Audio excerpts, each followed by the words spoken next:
Chapter 1942.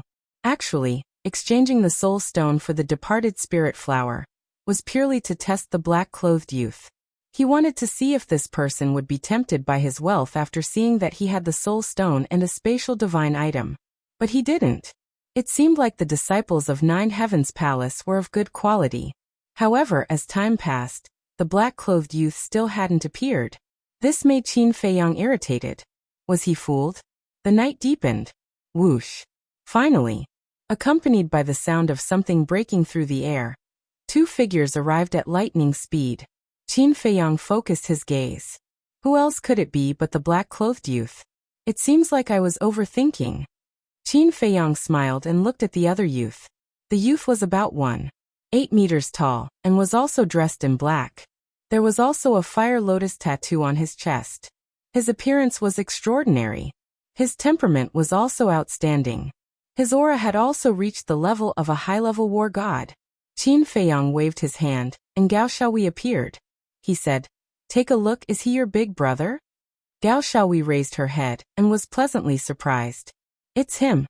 She immediately soared into the sky and flew towards Gao Xiaolong. Qin Feiyang smiled faintly and followed behind Gao Xiaohui. "And there's another woman?"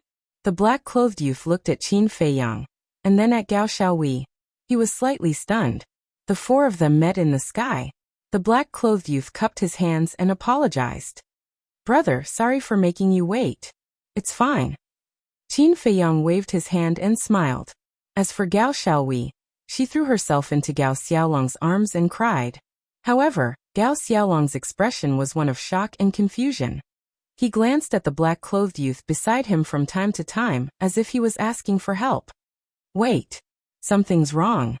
Qin Feiyang looked at Gao Xiaolong's expression, and a light flashed in the depths of his eyes. One must know, Gao Xiaolong and Gao Xiaohui were biological siblings. Shouldn't the elder brother be happy to see his biological sister come looking for him? But why did he reveal such an expression now? Moreover, when they met, he didn't even say a word of concern or inquiry. Something was very wrong. This Gao Xiaolong is acting as if he doesn't know Gao Xiaohui. The young man in black looked at Gao Xiaohui, and then looked at Qin Feiyang suspiciously. "Brother, who is this girl?" Qin Feiyang's eyes flashed. This Gao Xiaolong didn't react at all. What did this mean? This proved that this person wasn't Gao Xiaolong. Otherwise, how could he not recognize his own sister? Alas! Seems like the people from Nine Heavens Palace aren't anything good. Qin Feiyang sighed, his heart filled with disappointment. He had thought that Zhang Xian was a decent person, but who could have thought that he would be able to conceal his strength so well? Qin Feiyang looked at Gao Xiaolong, smiling without batting an eyelid. "You're Gao Xiaolong?" "It's me." Gao Xiaolong nodded. Qin Feiyang said, "Then who is the girl in your arms? Do you know?" Gao Xiaolong lowered his head to look at Gao Xiaohui. The confusion in his eyes deepened. Gao Xiaohui raised her head to look at Gao Xiaolong, anxiously saying, "Big brother, I'm Xiaohui. Don't you recognize me?"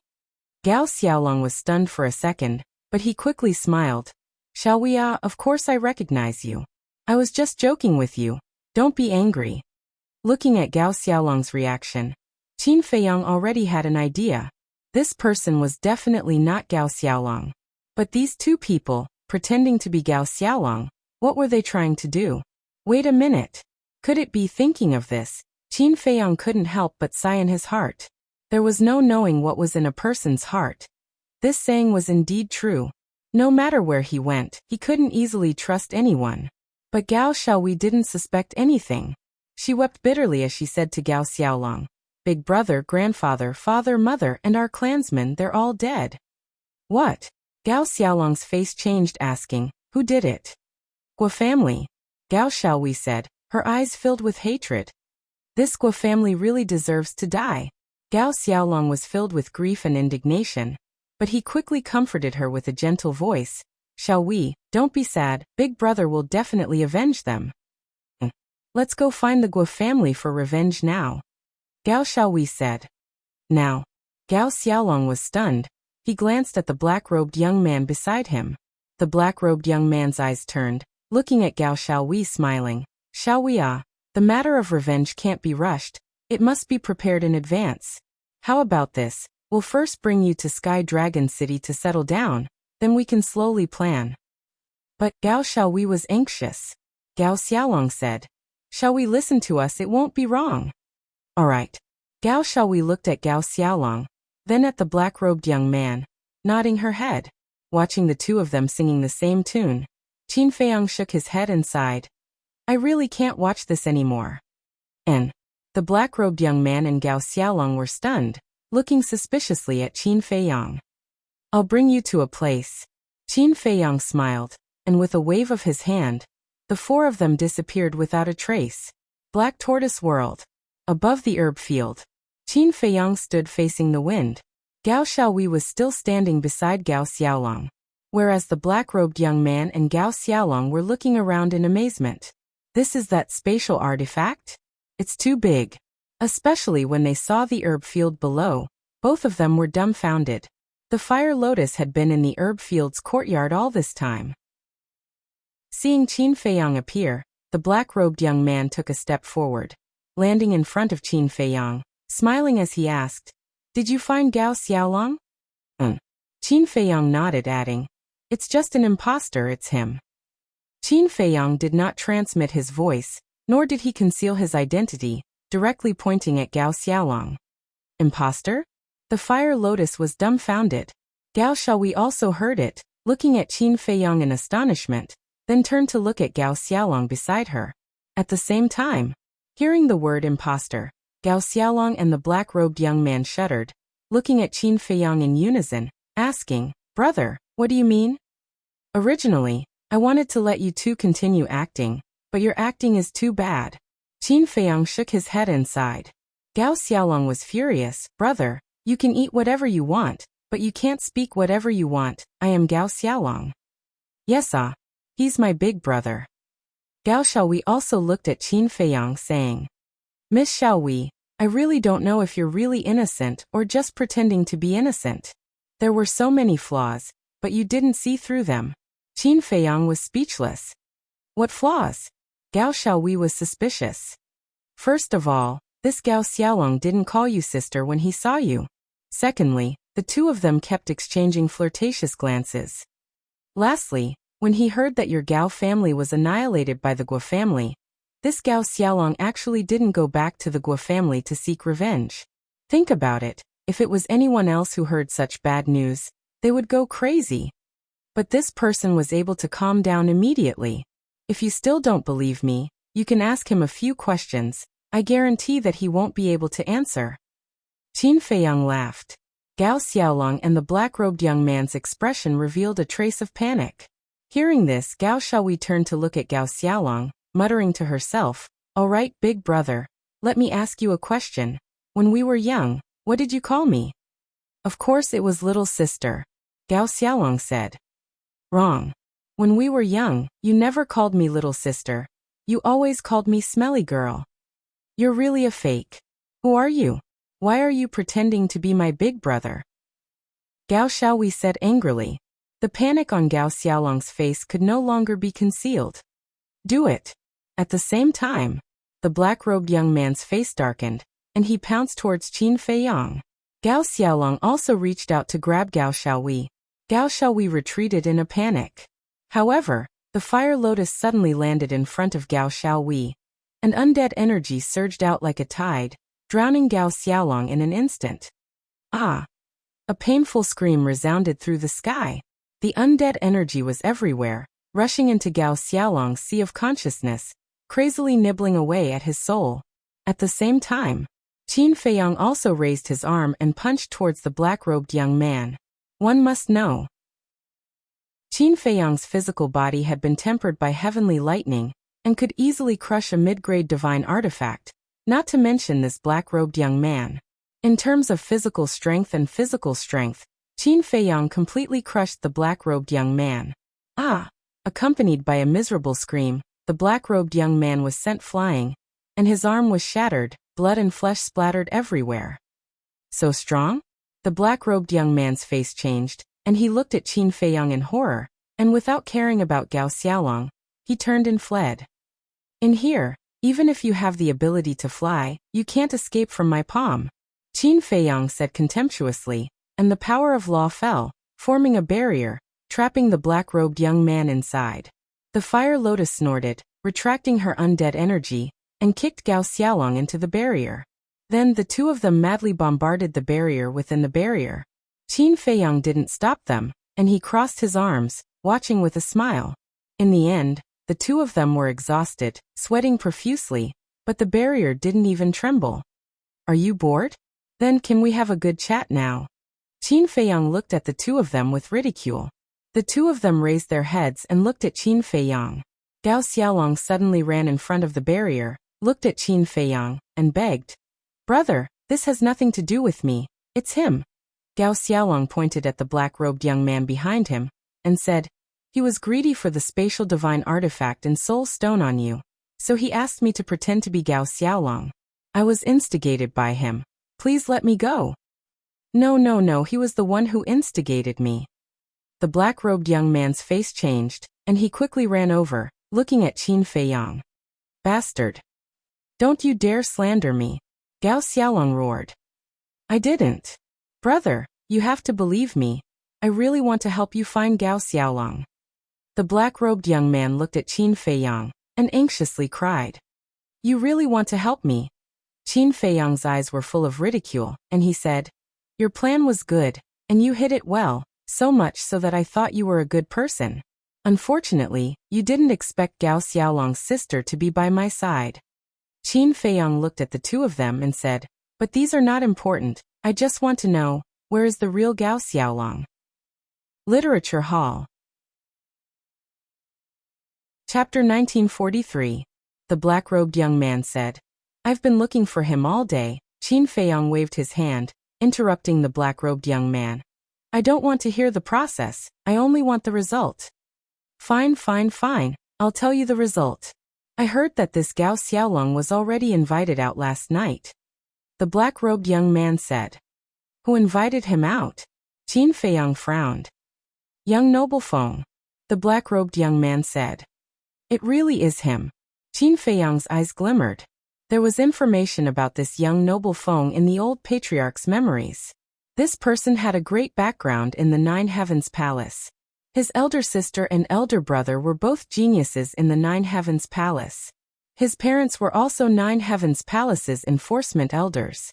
Whether it was strength or status, they left others in the dust.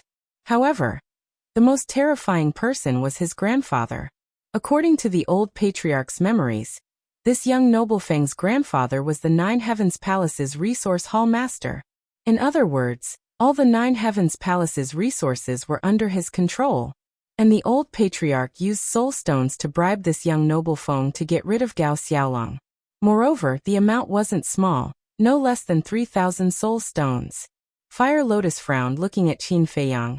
"Brother, this Gao Xiaolong, could it be?" Before Fire Lotus could finish, Gao Xiaohui shook her head. "No, my big brother is definitely fine." "Miss Xiaohui, last night your big brother was invited out by young noble Feng. Now a whole day has passed. Do you think there's still hope?"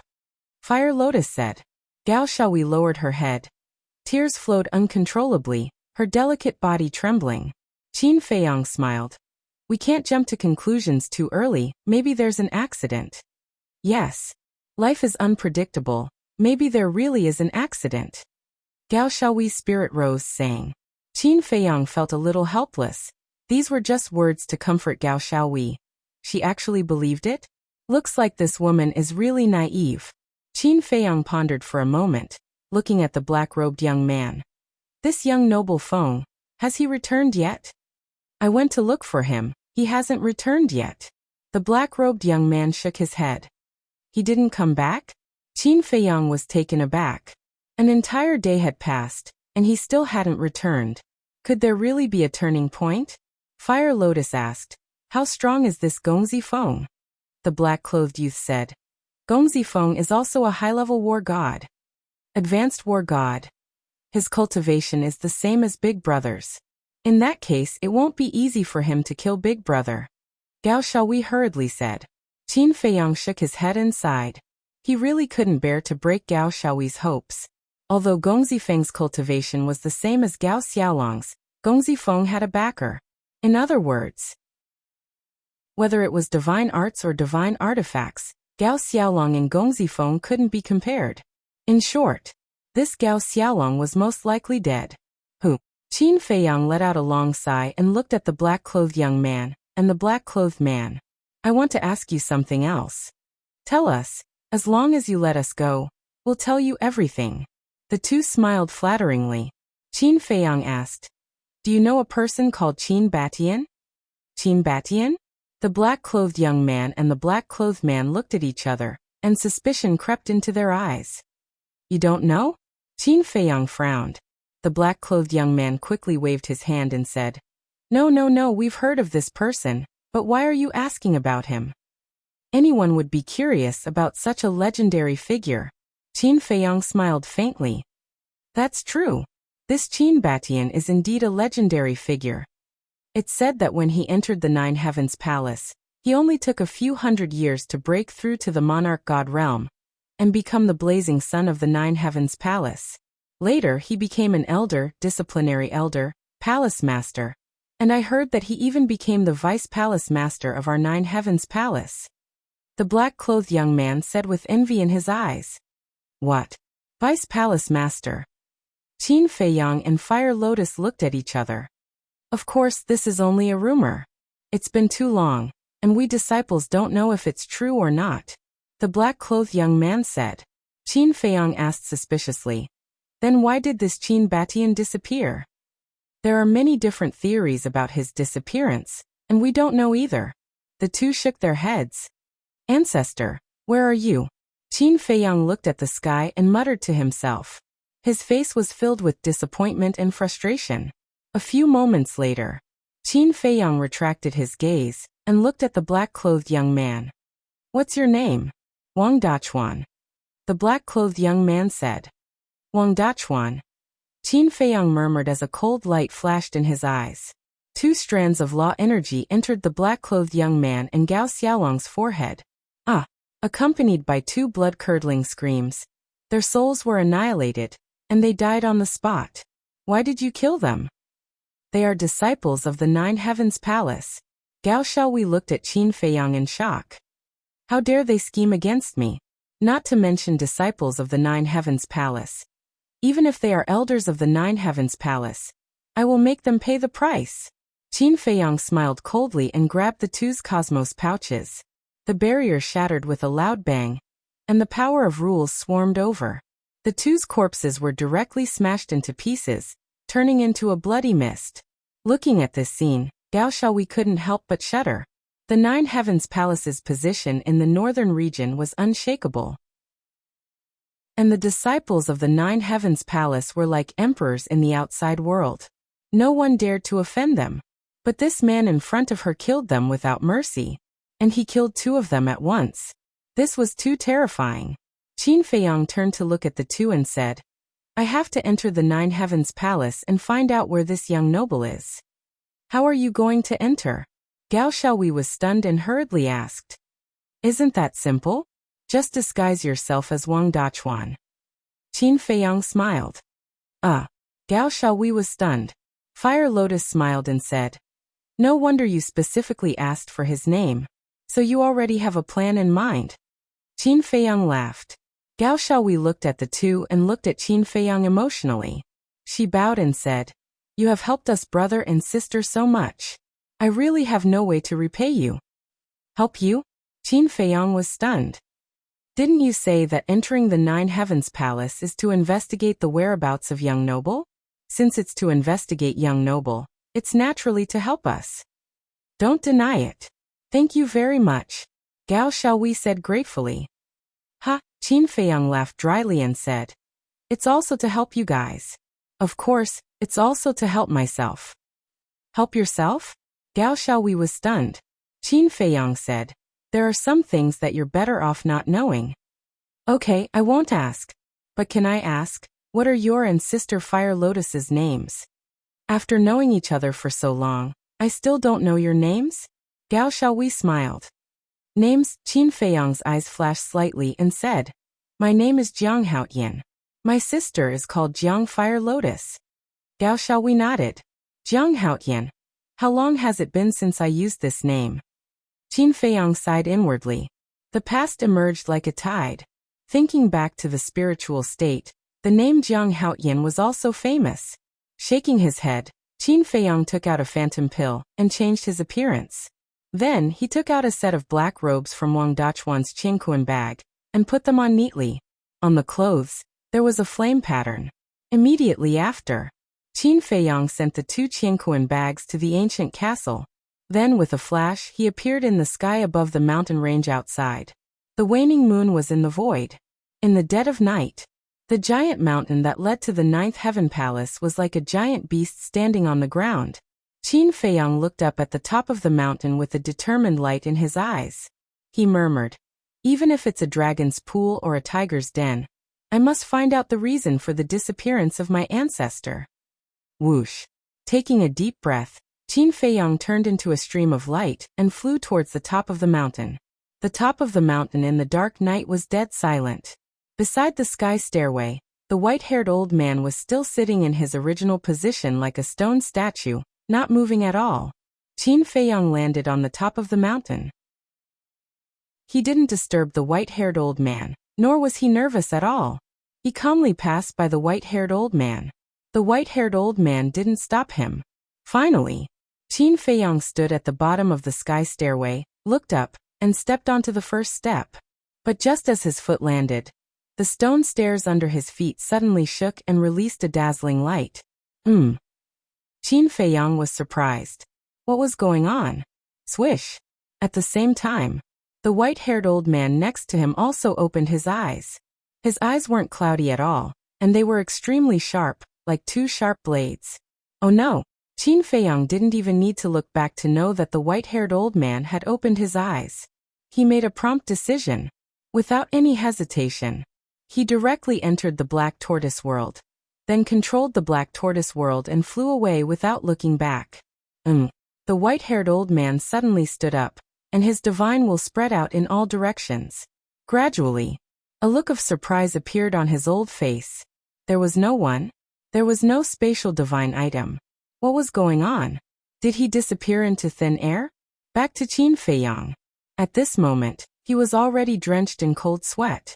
But more than that, he was puzzled. Why did the sky stairway react? Beside him, Fire Lotus and Gao Xiaohui also looked at Qin Feiyang suspiciously. Wasn't he going to Jiutian Palace?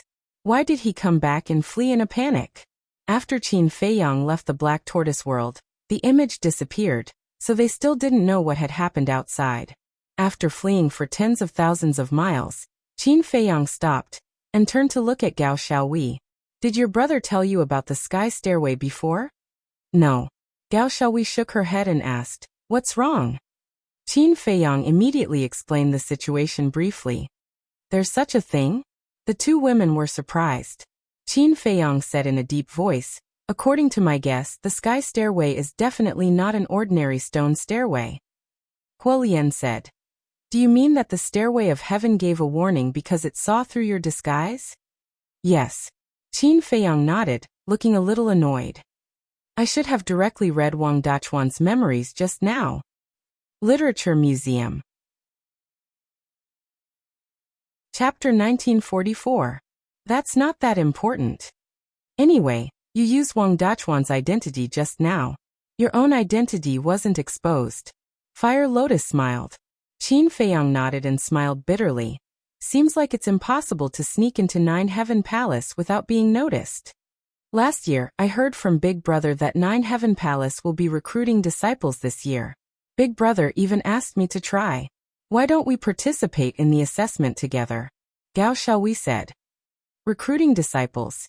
Qin Feiyang pondered for a while and asked, do you know the exact time? I don't know. According to Big Brother, only the higher-ups of 9 Heaven Palace will announce it to the public. But such a big matter, as long as it's announced, we won't need to ask around. Gao Xiaohui said. So troublesome. Qin Feiyang rubbed his head and smiled helplessly. Alright then, let's go to Sky Dragon City first. What kind of place is Sky Dragon City? Fire Lotus asked suspiciously. According to the old patriarch's memory, The mountain range we're in now is called Sky Dragon Mountain Range. And this is the hinterland of Sky Dragon Mountain Range. Sky Dragon City is just outside Sky Dragon Mountain Range, Qin Feiyang said. Huo Lian nodded her head in realization. Wait, I actually forgot about someone. Qin Feiyang was about to leave with the Black Tortoise World, but he suddenly slapped his head and said in annoyance. Ooh. Fire Lotus and Gao Xiaowei looked at him in confusion. Old Patriarch. This person can contact Gong Zifeng. Qin Feiyang waved his hand and brought the two girls to the desert. Below, the old patriarch squatted in the barrier formed by the rule force, his face full of despair and frustration. However, his qi had been repaired. Looking at the old patriarch, Gao Xiaowei was stunned for a moment before hatred appeared in her eyes. She said angrily, Big Brother Jiang, why didn't you kill him? This person is still useful, Qin Feiyang said. At the same time, the old patriarch also heard Gao Xiaowei's voice and raised his head to look at the three of them. His eyes flashed with killing intent. Qin Feiyang didn't say anything. He took out the old patriarch's interspatial ring and found an image crystal. This image crystal belonged to the old patriarch. Immediately after, Qin Feiyang stepped into the barrier and passed the image crystal to the old patriarch. He said, Contact Gong Zifeng. Contact Gong Zifeng? The old patriarch was taken aback. Forget it. You should just become a puppet. Qin Feiyang impatiently waved his hand and activated the puppet technique. The old patriarch's gaze immediately turned sluggish. Send a message to the young master. Qin Feiyang spoke again. Yes. This time, the old chief became obedient and obeyed. He immediately grabbed the image crystal and quickly recovered. Sister Fire Lotus, what's going on? Why does it feel like the old patriarch has changed into a different person? Gao Xiaowei sized up the old patriarch. Her eyes were filled with surprise. This puppet technique can not only read the other party's memories, but it can also turn the other party into a puppet at your command. Fire Lotus smiled faintly. So terrifying? Gao Xiaowei's gaze trembled. Time passed bit by bit. Finally, a purple figure appeared. Qin Feiyang also retreated to the side at the same time. He raised his head and sized up the figure. This was a young man in purple. He was about 1.78 meters tall. His facial features were handsome, and his figure was straight like a pine tree. His long hair was tied together, and he wore a purple crown. He exuded an extraordinary temperament. At this time, the young man was standing at the edge of a cliff at the peak of a mountain. His hands were behind his back, and there was a sense of arrogance between his brows. Greetings, Lord. The old patriarch bowed. It's you? Why are you looking for me? Gong Zifeng raised his eyebrows. The old patriarch smiled flatteringly. This lowly one wants to ask, how did you deal with Gao Xiaolong? Hearing this, young Master Feng's face was filled with impatience. He waved his hand and said, Don't worry, this young master will definitely deal with him. Gao Xiaowei was shocked. Listening to what you said, it seems like Big Brother is still alive? Fire Lotus quickly made a shushing gesture to Gao Xiaowei. Qin Feiyang's eyes flickered as he secretly controlled the old patriarch. He looked at young Master Feng and asked in surprise, Lord, what do you mean by that? Gao Xiaolong is still alive? No. Young Master Feng's impatient expression had a trace of anger. What's going on? Didn't Lord say that dealing with a small Gao Xiaolong is as easy as flipping your hand? The old patriarch said. I already said that this young master will deal with him. Aren't you annoying? Young Master Feng shouted. Yes, yes, yes. With Lord's identity and status, dealing with a small Gao Xiaolong is not a problem. The old patriarch nodded repeatedly. Isn't that right? However, this Gao Xiaolong really exceeded this young master's expectations. Young Master Feng said. What do you mean? The old patriarch was suspicious. This young master invited him out last night to deal with him in one fell swoop, but he actually guessed that this young master wanted to harm him. Before this young master could make a move, he escaped. Young Master Feng said angrily. Then have you found him yet? The old patriarch asked. Not yet. Young Master Feng shook his head. No. The old patriarch was stunned, and he hurriedly said, Lord, you can't let him return alive. Ah. Don't worry, he will never be able to return. Because he entered the Sky Dragon Sea. Young Master Feng sneered. That's good. The old patriarch nodded and sighed in relief. All right, after dealing with him, this young master will contact you. Don't send me any messages in the future. If my old man knows that this young master is doing this kind of thing, he will definitely not forgive this young master. Young Master Feng said. Okay. The old patriarch respectfully replied. Soon after, young Master Feng's shadow disappeared. Let's go to the Sky Dragon Sea. Qin Feiyang also immediately confiscated the old patriarch's image crystal, controlled the Black Tortoise realm, and broke through the sky. Fire Lotus asked doubtfully, where is the Sky Dragon Sea? Qin Feiyang said, the sea at the end of the Sky Dragon mountain range is the Sky Dragon Sea, and it is also the largest forbidden area in the northern region. The largest forbidden area? Fire Lotus was shocked. That's right, in the old patriarch's memories, there is information related to the Sky Dragon Sea. The Sky Dragon Sea is boundless, and there are countless sea beasts. And the most terrifying thing is that in the Sky Dragon Sea, there is no way to open the altar, nor is there any way to send messages to the outside world. Qin Feiyang said. Unable to send messages? Then how did young Master Feng send us a message? Fire Lotus asked. Qin Feiyang said. Then there is only one explanation. He did not enter the Sky Dragon Sea. He should be somewhere near the coast. If he doesn't enter the Sky Dragon Sea, how is he going to find Gao Xiaolong? Fire Lotus was puzzled. Qin Feiyang was helpless, lightly knocking Fire Lotus's head, saying, Are you stupid? With his identity and background, doesn't he have a few lackeys under him? Fire Lotus rubbed her head, thinking for a moment, then smiled embarrassedly. That's true. Ah. Gao Xiaowei suddenly spoke. Big brother Jiang, there's something I can't figure out. Qin Feiyang turned to look at Gao Xiaowei. Seeing her frown, confusion written all over her face. What is it? Qin Feiyang asked with a smile. Gao Xiaowei said, Young Master Feng's background is so big, ordinary things won't enter his eyes. How did the Guo family bribe him? 3,000 soul stones. Qin Feiyang said. Gao Xiaowei was stunned for a moment, then said solemnly, 3,000 soul stones. This Guo family is really generous. Wait a minute. It's still not right. Gao Xiaowei shook her head again, pondering for a moment before saying, Big brother Jiang, sister Fire Lotus, think about it. 3,000 soul stones is indeed not a small amount to us. But this young Master Feng's family members are all famous figures in the Nine Heavens Palace. Would he lack this little bit of soul stones? Qin Feiyang and Fire Lotus looked at each other, both frowning. Fire Lotus said, I think what Xiaowei said makes sense. It's my negligence. This young Master Feng's grandfather is the resource hall's hall master, controlling the entire Nine Heavens Palace's resources. Not to mention 3,000 soul stones. Even 30,000 soul stones wouldn't be a problem for him. There must be a reason behind this. Qin Feiyang said. Did the old patriarch give young Master Feng other things? Fire Lotus asked. Qin Feiyang said. I can confirm this. No, only 3,000 soul stones.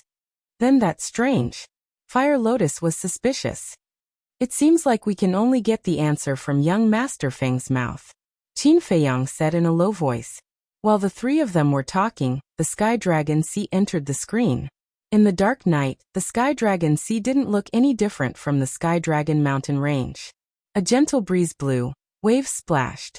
It was very peaceful. Only a few sea beasts would occasionally rush out of the sea, letting out roars. It was hard to imagine that such a peaceful sea was the northern domain's biggest forbidden area. Pay attention. Qin Feiyang reminded, his gaze sweeping over the screen, not letting go of any place. Earlier, when they were communicating with young Master Feng, he was standing at the edge of a cliff. Perhaps he was on one of the nearby peaks. Since it was related to Gao Xiaolong's safety, Gao Xiaowei didn't dare to be negligent, carefully searching every corner. They were getting closer to the shore of the Sky Dragon Sea. Literature Hall. Chapter 1945. Finally. Fire Lotus seemed to have discovered something as she looked at a certain spot on the left side of the screen in surprise. There was a mountain peak that was about 1,000 feet tall. The peak of the mountain was covered with rocks and weeds. And on one of the rocks, there seemed to be a black figure standing. The distance was too far and she couldn't see clearly. Could he be Gong Zifeng? Noticing Fire Lotus's abnormality, Gao Xiaowei also looked over with a trace of suspicion in her eyes. Why don't we go and take a look? Qin Feiyang smiled and controlled the Black Tortoise Realm to fly towards the peak of the mountain. Soon, the Black Tortoise Realm entered the sky above the peak of the mountain. The three of them took a closer look. If it wasn't Gong Zifeng, who else could it be? He was wearing a gorgeous purple robe that fluttered in the wind. He was like a son of God, showing off his extraordinary temperament. But at this moment, his entire body was emitting a gloomy aura. It seems that not killing Gao Xiaolong has made him very angry. Fire Lotus whispered. Humph. For the sake of soul stones, he killed the innocent. One look and I can tell that he isn't a good person. Gao Xiaowei snorted. Qin Feiyang glanced at Gao Xiaowei and said indifferently, Actually, don't make it sound so bad. If it was your Gao family, you would also exterminate the Guo family. I won't. Gao Xiaowei said angrily. You won't, but your family will. Your brother Gao Xiaolong will too. Actually, everyone is the same. We all want to survive, but the methods are different. Qin Feiyang said. Gao Xiaowei fell silent. She couldn't find a reason to refute this point. Fire Lotus glanced at Gao Xiaowei and looked at Qin Feiyang. Let's not talk about this first. Now that we have found Gong Zifeng, what should we do next? Wait. Qin Feiyang said. Late at night, in the sky above the heavenly dragon sea, two black figures flashed through the sky and landed on the peak of the mountain. They were two muscular men in black. They looked middle-aged and were more than 9 meters tall. Their upper bodies were bare and muscular, filled with a valiant aura. The aura they exuded was also extremely strong. They were two perfect war gods. However, there was no flame symbol of the 9 Heavens Palace on their clothes. Obviously, they were not disciples of 9 Heavens Palace. Young Master. The two of them landed on the mountain peak and bowed respectfully to young Master Feng. Yes. Gong Zifeng nodded. He looked at the two of them and asked, Have you found him? The two of them nodded. One of the muscular men waved his hand, and a young man covered in blood immediately appeared at Gong Zifeng's feet. Big brother. Gao Xiaowei shouted, her eyes filled with anger. That's right. The young man was none other than Gao Xiaolong. But at this moment, Gao Xiaolong's eyes were closed. Not only was his body covered in cuts and bruises, but one of his arms was also shattered. There was a bloody hole in his lower abdomen, and even his skull had been split open, causing blood to gush out. As for his life force, it was so weak that it was almost undetectable. Looks like there's no need to enter the sea of heavenly dragons. Qin Feiyang murmured. Outside, when Gong Zifeng saw Gao Xiaolong, a trace of viciousness crept into his eyes, and he ruthlessly kicked Gao Xiaolong in the chest as he sneered. Bastard, I'll let you escape. But Gao Xiaolong was lying motionless on the ground, already unconscious. Gao Xiaowei looked at Qin Feiyang and begged. Big brother Jiang, I beg you, please save my big brother, or he will really die. Qin Feiyang remained silent. Gao Xiaowei's heart was burning with anxiety, and she looked at Fire Lotus. Don't worry. Fire Lotus comforted her softly. Outside, Gong Zifeng glanced at Gao Xiaolong, then looked at the two muscular men and asked, Did anyone see him? The Sea of Heavenly Dragons was right beside the 9 Heavens Palace. Thus there were many 9 Heavens Palace disciples training in the Sea of Heavenly Dragons. No. The two of them shook their heads. Very good. Gong Zifeng nodded, and a cold light flickered in his eyes as he ordered. Kill him and destroy the evidence. Yes. The two of them responded respectfully, and prepared to make a move on Gao Xiaolong. But at this moment Gao Xiaolong, who was lying in front of them, disappeared without a trace. Where is he? The three of them were bewildered, and they immediately released their divine sense to cover the surroundings. The two muscular men looked at each other. There was actually no one? Damn it, who is it? Gong Zifeng was furious. He didn't expect that there would be someone else hiding here. Swish. Suddenly, a black-robed young man appeared beside the three of them. Gong Zifeng and the two muscular men immediately looked at the black-robed young man, and killing intent surged in their eyes. The three of you, don't be angry, I don't mean any harm. The black-robed young man waved his hand and smiled. Gong Zifeng asked solemnly, Are you the one who saved Gao Xiaolong? Yes. The black-robed young man nodded. Who are you? Such a big dog egg. How dare you interfere with this Gongzi's matter? Gong Zifeng shouted gloomily. I am Wang Dachuan. The black-robed young man smiled faintly. That's right. This person was Qin Feiyang. However, in order to not expose his true face, he came out to meet Gong Zifeng with the identity of Wang Dachuan. Wang Dachuan. Gong Zifeng sized up Qin Feiyang, and when he saw the flame pattern on Qin Feiyang's clothes, he frowned and said, You are also a disciple of the Nine Heavens Palace. Don't you know my identity? Of course I know. The grandson of the resource hall master, the son of the two law enforcement elders, and your big brother and big sister are also monstrous existences. This identity is not ordinary. Qin Feiyang laughed. Gong Zifeng shouted. Then you still dare to go against this Gongzi? No, no, no. I am not going against you. On the contrary, I am here to help you. Qin Feiyang laughed. Help me? Gong Zifeng raised his brows.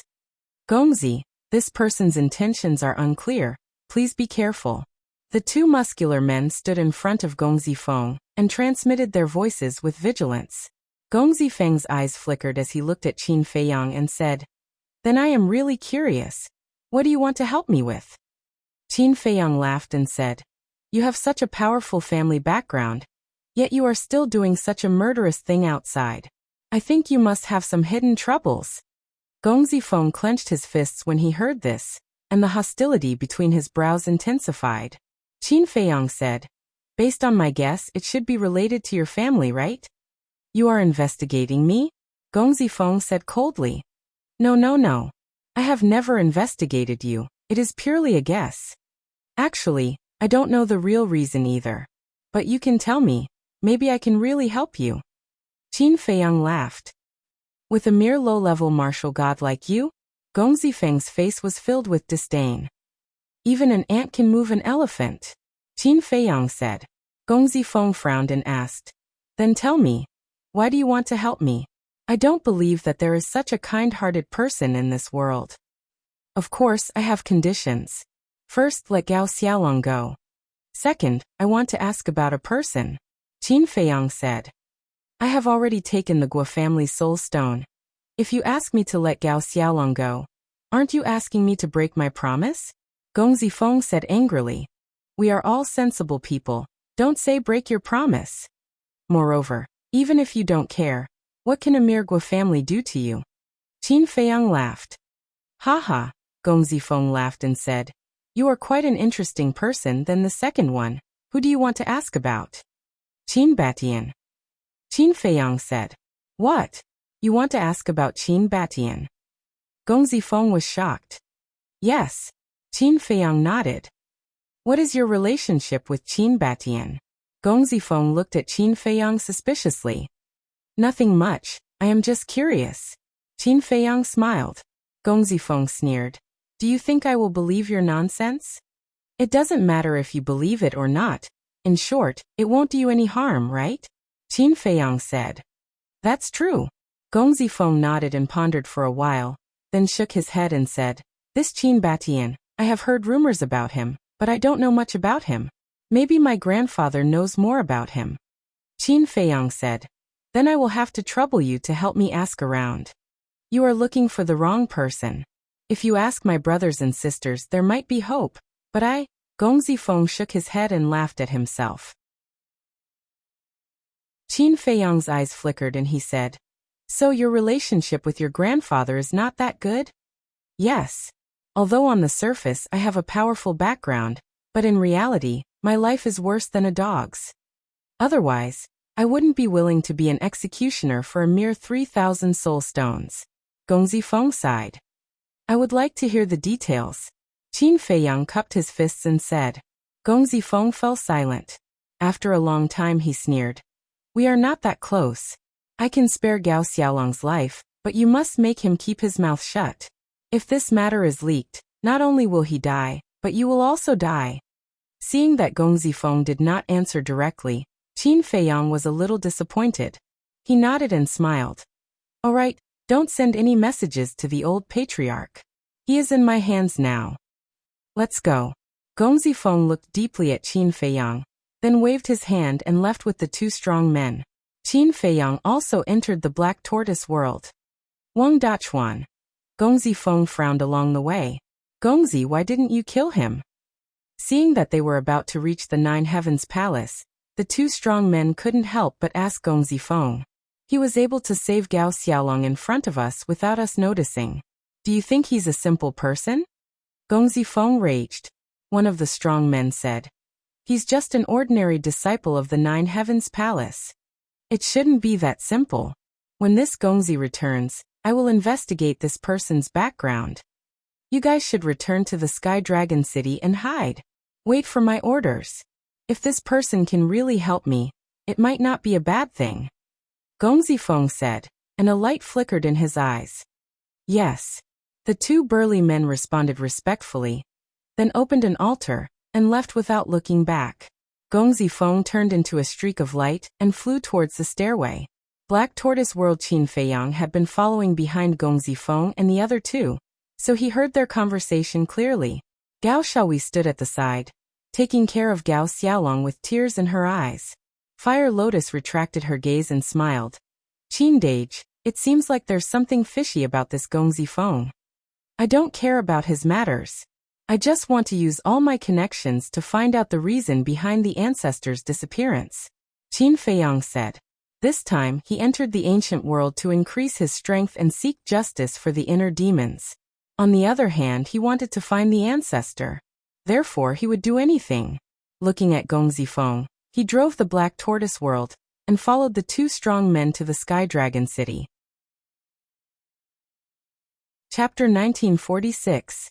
Outside the Sky Dragon mountain range there was a vast plain, and on the plain there was a huge city. The city covered an area of 1,000 li. Majestic buildings towered from the ground to the sky, exuding a magnificent aura. This was the Sky Dragon City. The Sky Dragon City had 4 city gates. Every city gate was heavily guarded, and the pedestrians who came and went had to be interrogated. The security was quite tight. Furthermore, a lifelike heavenly dragon was engraved on top of the city gates. Every stroke of the dragon contained an astonishing charm. Outside the city in a dense forest, 2 burly figures appeared out of thin air. It was the 2 burly men. The Black Tortoise World also appeared with them. But because the Black Tortoise World was hidden in the void, the 2 burly men didn't know. Qin Feiyang monitored the 2 burly men and said to Fire Lotus, "Bring the siblings to the courtyard below and check on Gao Xiaolong's injuries. I'll follow them." "Okay." Fire Lotus nodded. Gao Shaohui immediately carried Gao Xiaolong and flew down behind Fire Lotus. Watching the 3 enter the courtyard, Qin Feiyang's face revealed a trace of a smile. Actually, he saved Gao Xiaolong for peace of mind. After all, the Gao family was exterminated because of him. And now, he successfully saved Gao Xiaolong, so he didn't let his conscience down. Outside, the 2 burly men walked straight to the city gate. Qin Feiyang had been following behind the 2 of them. Looking at their backs, there was a helpless expression on his face. These 2 men were perfect war gods. Their souls were extremely powerful.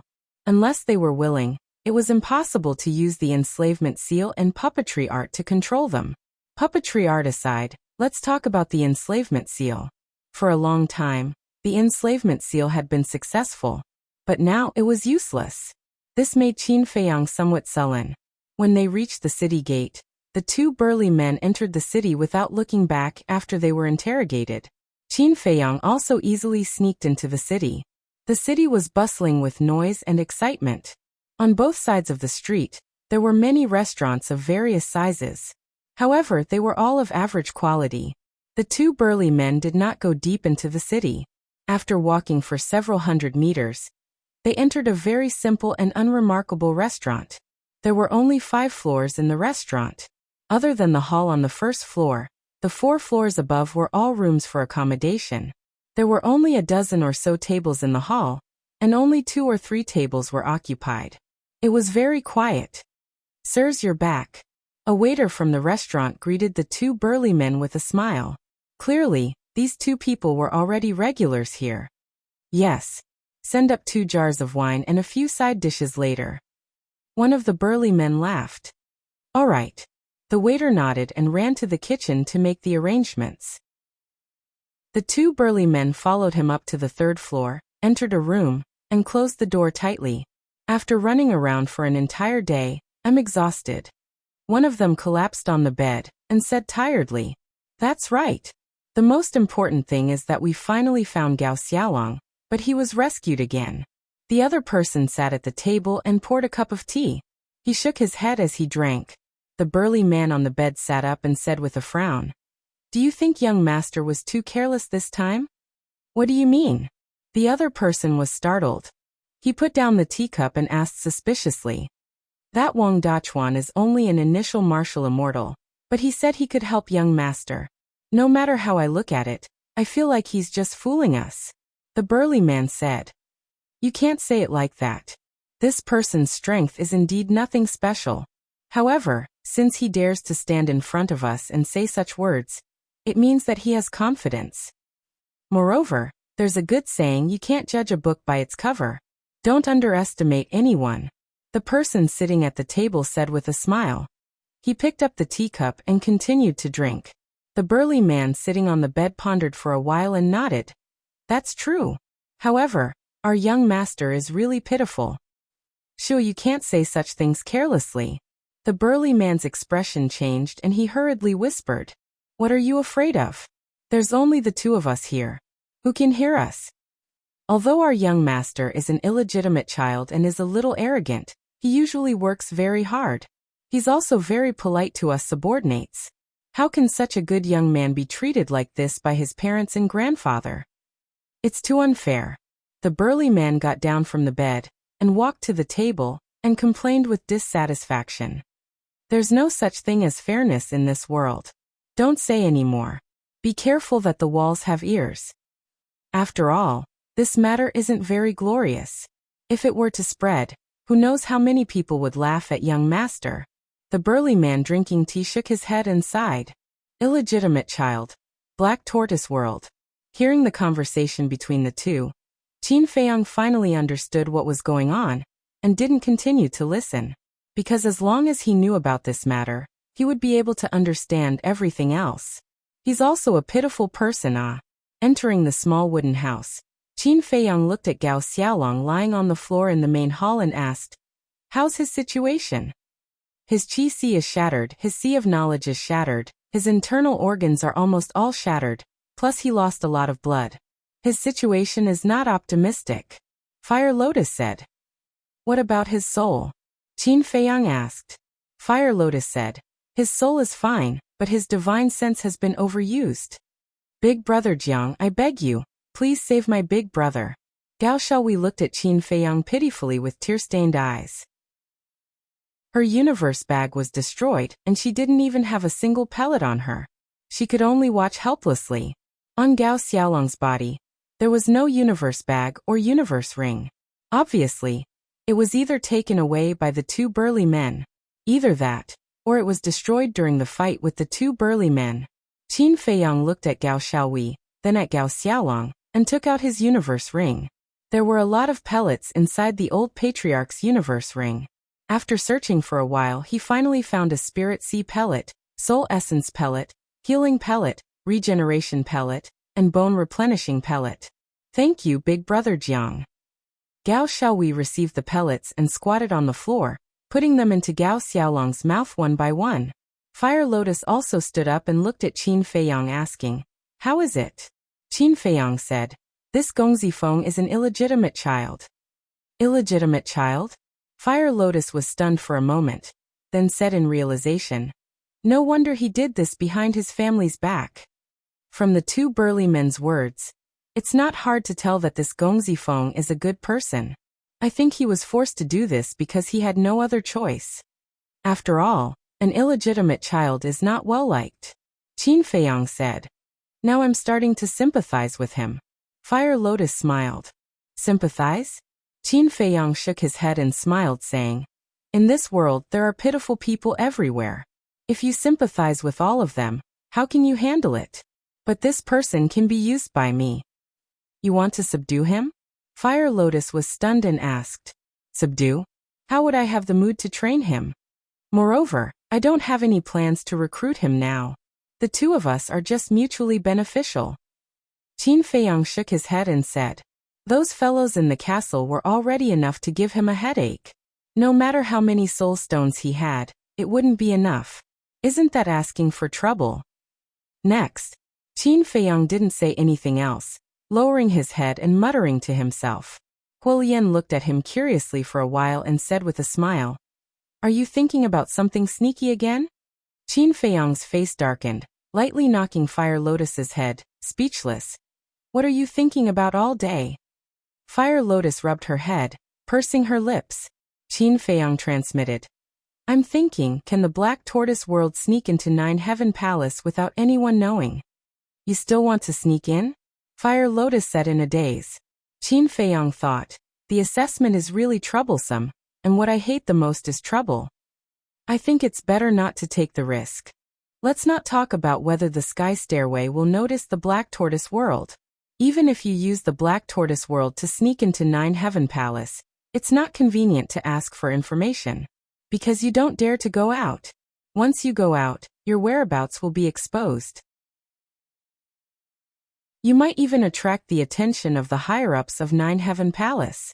So I think it's better to take the assessment and enter Nine Heaven Palace openly. Fire Lotus said. Qin Feiyang thought about it, and felt that it made sense. If he really attracted the attention of the higher-ups of Nine Heaven Palace, it would be more difficult to ask for information in the future. So, it's better not to alert the enemy. Alright then, keep an eye on her and don't let her run around. I'm going to cultivate in the castle. When Gao Xiaolong wakes up, inform me immediately. Qin Feiyang transmitted. Fire Lotus replied in silence. Inside the castle, on the ground, there was a big pile of universe pouches, as well as iron and jade boxes. These were all looted from the Gua clan's treasure vault. However, no one tidied them up. Qin Feiyang looked at Willow Tree and the others. These guys were cultivating in seclusion. Even the white-eyed wolf, who had always been greedy for money, was indifferent. A change in personality? Qin Feiyang felt helpless. He thought that everyone had already cleaned up, but he didn't expect them to still be piled up on the ground. It seemed like he could only wait for Dan Wangkai to deal with it. But he didn't know how much Dan Wangkai had comprehended to become a god. Phew. Qin Feiyang exhaled and walked to the front of the altar. He grabbed a universe pouch and checked it. His face was full of helplessness. This universe pouch was specially used to store soul stones. In the past few days he had obtained a lot of soul stones, but now there were only a few dozen left. It was not enough at all. Qin Feiyang shook his head and took out the remaining dozens of soul stones. He sat down cross-legged and began to refine them. However, although there weren't many soul stones left, everyone's cultivation had improved a lot. Everyone was working hard to become a war god, including the white-eyed wolf, Qin Rishuang, Willow Tree, Yu Huang and Lei Bao. And the Blood Qilin, who was already a war god, was trying his best to become a war god. Chapter 1947. In the blink of an eye, a day had passed outside. Inside the ancient castle, a whole year had passed. Qin Feiyang had already refined those soul stones, and he had to rely on himself to slowly condense his divine sense. Originally, he wanted to continue his seclusion, but Gao Xiaolong woke up. Inside the main hall, Gao Xiaolong sat on the chair in front of the tea table, looking around. A trace of weakness could be seen between his brows. He was awake, but his injuries had not fully healed. Gao Xiaowei sat beside him, taking care of him meticulously. As for Huolian, she sat quietly at the side. Shua. Qin Feiyang appeared in the main hall out of thin air. Gao Xiaolong immediately stood up, cupping his fists. I presume this brother is Jiang Haotian. Yes. Qin Feiyang nodded, sitting on the main seat smiling. Sit down and talk. Gao Xiaolong returned to his seat, his face full of gratitude. Xiaowei has already told me everything. Thank you, Brother Jiang. You're welcome. Qin Feiyang waved his hand, smiling. What do you plan to do next? Gao Xiaolong clenched his fists, speaking solemnly. Of course, I'm going to find the Guo family to take revenge. You're indeed a hot-blooded man. I can lend you a hand. Qin Feiyang laughed heartily. Help me? Gao Xiaolong was stunned, asking suspiciously. Brother Jiang, don't blame this little brother for thinking too much. We're not related in any way. Why would you help us? Helping you is not without conditions. Qin Feiyang smiled. What conditions? Gao Xiaolong asked. Qin Feiyang said. I need to enter the Nine Heavens Palace. Enter the Nine Heavens Palace? Gao Xiaolong was stunned, frowning. With Brother Zhang's ability, entering the Nine Heavens Palace shouldn't be a difficult matter, right? Qin Feiyang laughed. That's hard to say. What if there's an accident? Moreover, I'm afraid of trouble, so I need someone to take care of it. I understand. Gao Xiaolong nodded. Brother Gao is indeed an understanding person. Qin Feiyang smiled. I'm ashamed. Gao Xiaolong waved his hands and smiled wryly. To tell you the truth, I'm just an ordinary disciple in the Nine Heavens Palace. Even if I wanted to help you, I wouldn't be able to do much. I can only think of a way to give you some information, so that you can prepare in advance. That's enough. Qin Feiyang smiled and said. Oh right, is there any mystery hidden in the heaven stairway leading to the Nine Heavens Palace? Brother Jiang, why do you ask? Gao Xiaolong was suspicious. I won't hide it from Brother Gao. I once disguised myself and tried to sneak into Nine Heaven Palace. However, the moment I stepped onto the first step of the stairway to heaven, the stairway to heaven sent out a warning. Qin Feiyang said. Gao Xiaolong was dumbfounded and speechless. Brother Jiang, your guts are really big. Since ancient times, you are the first person who dared to sneak into the Nine Heavens Palace like this. Qin Feiyang smiled embarrassedly. Gao Xiaolong's gaze swept over the courtyard outside, asking in a low voice, Brother Jiang, is it convenient to talk here? Qin Feiyang said, Don't worry, there's no place safer than here. Gao Xiaolong sighed in relief and whispered, I won't hide it from Brother Jiang. There is indeed a mystery hidden in the stairway to heaven. What mystery? Qin Feiyang was surprised. Fire Lotus and Gao Xiaowei also looked at Gao Xiaolong curiously. Gao Xiaolong said, The stairway to heaven is actually a divine artifact. Divine artifact? Qin Feiyang muttered. Gao Xiaowei was surprised and asked, Brother, what grade is the stairway to heaven? I don't know. I'm not the only one who doesn't know. Other than a few big shots in the Nine Heavens Palace, no one else knows. However, there are rumors that the reason why our Nine Heavens Palace can stand tall in the northern region is because of the stairway to heaven. Gao Xiaolong said. This, Qin Feiyang was shocked. If the rumors were true, then the stairway to heaven was definitely a heaven-defying divine artifact. No one knows how strong the stairway to heaven is, but there is one thing that all the disciples of the Nine Heavens Palace know. That is, it can distinguish between the real and the fake. Thus, no matter how you hide, as long as you step on the stairway to heaven, your true self will be revealed. Gao Xiaolong smiled. So that's how it is. Qin Feiyang was enlightened. Gao Xiaolong continued. Moreover, the stairway to heaven has another ability, which is to distinguish the disciples of the Nine Heavens Palace. How? Gao Xiaowei was suspicious. Every disciple that enters the Nine Heavens Palace has to refine a drop of blood essence and merge it with the stairway to heaven. This drop of blood essence is equivalent to a medium.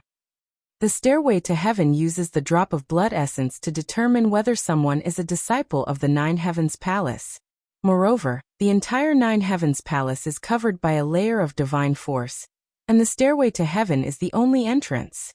Moreover, you can't fly above the stairway to heaven. You can only walk up step by step. Thus, it's impossible to sneak into the Nine Heavens Palace. Gao Xiaolong said. You can't fly? Qin Feiyang shook his head and smiled bitterly. The Nine Heavens Palace's defenses were really terrifying. Fire Lotus said. So the only way to enter the Nine Heavens Palace is to take part in the test? That's right. Gao Xiaolong nodded. What kind of test is it? Qin Feiyang asked. The test is different every time, so I can't tell you anything. However, there is one thing that is the same every time, and that is it's cruel and bloody. Gao Xiaolong said solemnly, and the expression in his eyes was solemn. How cruel? How bloody? Gao Xiaowei was curious. It's hard for you to imagine. Let me tell you this. Every time the Nine Heavens Palace recruits disciples, there are at least several 100,000 participants, but in the end, the number of survivors doesn't exceed 1,000. Gao Xiaolong said. What? Gao Xiaowei stood up, and her face was filled with shock. Several 100,000 participants, but in the end, less than 1,000 survived? What kind of concept was this? It was too scary. Actually, the Nine Heavens Palace isn't as beautiful as you think. Although you can get a lot of resources after entering the Nine Heavens Palace, the cruelty inside is even scarier than the test. If you're not careful, you'll lose your life. Gao Xiaolong sighed. Qin Feiyang smiled. This is normal, it's the same everywhere. Gao Xiaolong was stunned for a second, then he smiled. Brother Jiang can still maintain such a calm expression. Looks like you've seen the world. Ah. Qin Feiyang smiled faintly, and with a thought, an old figure appeared in the hall. It's him. Gao Xiaolong stood up, and hatred filled his eyes. That's right. The person who suddenly appeared was the old patriarch. Don't worry, he's now my puppet. Qin Feiyang smiled. Gao Xiaolong nodded in realization and sighed in relief. Qin Feiyang said, I'll let him accompany you to the Guo family. With him helping you, there shouldn't be any problems. Let the old patriarch kill the Guo family's people? Gao Xiaolong was stunned for a second, then he laughed loudly. Brother Jiang, this move of yours is really good. Ah, but I like it. Qin Feiyang smiled. As for the old patriarch, after you've taken your revenge, don't let him come back. Gao Xiaolong looked at Qin Feiyang in astonishment. Qin Feiyang said, Brother Gao doesn't understand what I'm saying. I understand, of course I understand. Gao Xiaolong quivered and quickly nodded, then he said, But he's a perfect combat god, wouldn't it be a pity to kill him? So what if he's a perfect combat god? Qin Feiyang smiled faintly. Hearing this, Gao Xiaolong's heart was in turmoil. Even a perfect combat god was so disdainful. Where did this person come from? At the same time, Qin Feiyang drove the Black Tortoise World out of the restaurant, then found a secluded place and sent Gao Xiaolong, Gao Xiaowei, and the old patriarch out. In this way, only Qin Feiyang and Fire Lotus were left in the main hall. Fire Lotus smiled. Qin Dage, I thought you'd personally deal with Guo Zixiong? People who want to achieve great things don't have to do everything personally. They have to plan and plan. Not to mention, he's just a jumping clown. There's no need for me to personally deal with him. Qin Feiyang laughed. So narcissistic. Fire Lotus grumbled. But, you have to hurry up and settle your matter. Qin Feiyang said again. What matter do I have? Fire Lotus asked suspiciously. Departed spirit barrier breaking pellet. Now that we have the departed spirit flower, we're still missing the Een soul wood, death god fruit, and Nine Yang lightning fire. When the sun rises, let's go to the city and see if we can find these 3 things. Qin Feiyang said. Thank you, Qin Dage, you're really a good person. Fire Lotus looked gratefully at Qin Feiyang. Haha, Qin Feiyang laughed. Perhaps only in this woman's eyes, he was a good person. Sky Dragon City in the morning was very quiet. A man and a woman were walking slowly on a street. They looked around with curiosity in their eyes. It was Qin Feiyang and Fire Lotus. Fire Lotus was still wearing a mask as usual. Although her face could not be seen, her tall and sexy figure attracted strange gazes. Qin Feiyang was no longer in disguise. He was wearing a pure white robe. His figure was tall and straight, and his long hair was draped over his shoulders. There was a faint smile on his face, and he gave off a warm and amiable feeling. As the sun rose, the streets gradually became lively. Brother, may I ask, is there any place to trade in Sky Dragon City? Qin Feiyang caught a middle-aged man in a hurry and asked with a smile. Place to trade? The middle-aged man sized up Qin Feiyang and Fire Lotus and said, Is this your first time in Sky Dragon City? Brother, you have good eyes. We siblings are new here and know nothing about Sky Dragon City, so I hope you can give us some pointers. Qin Feiyang smiled. I don't dare to give you pointers. In Sky Dragon City, there is only one place to trade, and that is the Treasure Pavilion. If you need anything, you can go to the Treasure Pavilion. How do I get to the Treasure Pavilion? Qin Feiyang asked. Follow this road and walk for about 500 miles. When you reach there, you can ask anyone and you will know the location of the Treasure Pavilion. The middle-aged man said. Thank you. Qin Feiyang cupped his hands and smiled. No need. The middle-aged man waved his hand and hurriedly left. 500 miles should be the center of Sky Dragon City. Let's go there quickly. Qin Feiyang smiled and led Fire Lotus down the road. 500 miles for a mortal, even if they didn't stop and rest, it would still take a few days. But for Qin Feiyang and Fire Lotus, this distance was nothing. Soon, they entered the center of the city. The center of the city was even more lively and prosperous. The restaurants were also extremely grand and luxurious. Qin Feiyang asked someone, and soon stopped in front of a huge building. It was an ancient hall with a total of 10 floors. The door was grand and imposing. There were guards on both sides, and the 2 guards were perfect war gods. There was an endless stream of people going in and out. On top of the door, there were 2 large words that looked like dragons flying and phoenixes dancing, emitting an intimidating aura. Treasure Pavilion. Chapter 1948. It's really impressive. Even the guards are perfect war gods. Fire Lotus transmitted her voice. Yes, the backer of this Treasure Pavilion is definitely not simple. Qin Feiyang secretly said. The 2 walked side by side towards the door. But suddenly, Qin Feiyang's body stiffened. He stopped and turned his head to scan the pedestrians on the street. What's wrong? Fire Lotus secretly asked. Qin Feiyang transmitted his voice. I feel a familiar aura. Familiar aura? Fire Lotus was stunned. She suspiciously looked around and secretly asked. Could it be Dong Jingyang and the others? No. Qin Feiyang shook his head. Suddenly, his gaze was locked on a spot more than 10 meters away. There was a hint of surprise on his face. There stood a young man. He looked about 18 or 19 years old. His height was also more than 1.8 meters. He wore a fiery red robe. His long hair was also red like fire. Looking at him, his entire person was like a ball of fire. The man in the fire robe stood in the crowd. He was also silently looking at the door of the Treasure Pavilion. Who is he? Fire Lotus followed Qin Feiyang's gaze and secretly asked. I've never seen him before. But I don't know why, but he gives me a sense of déjà vu. And although his aura is somewhat familiar, it also gives me a sense of strangeness. Qin Feiyang secretly said. Suddenly, the man in the fire robe seemed to have sensed something, and also looked towards Qin Feiyang. That pair of eyes also seemed to be condensed by flames. It gave people a faint burning feeling. What's going on? Qin Feiyang raised his eyebrows. The moment he looked at the man in the fire robe, an indescribable throbbing appeared in his heart. Where have I seen him before? However, the flame-robed man didn't reveal any emotion to Qin Feiyang. He was very cold. He only glanced at him for a moment before withdrawing his gaze and walking into the Treasure Pavilion. Fire Lotus watched the man enter the treasure house and asked in a low voice, could it be an illusion? It shouldn't be. Qin Feiyang shook his head. His eyes flashed as he strode into the Treasure Pavilion. Fire Lotus followed closely beside him. The first floor of the Treasure Pavilion was dazzling with gold and jade, and the space was extremely large. Transparent counters were neatly arranged, and various iron and jade boxes were placed within them. These metal and jade boxes were of different sizes.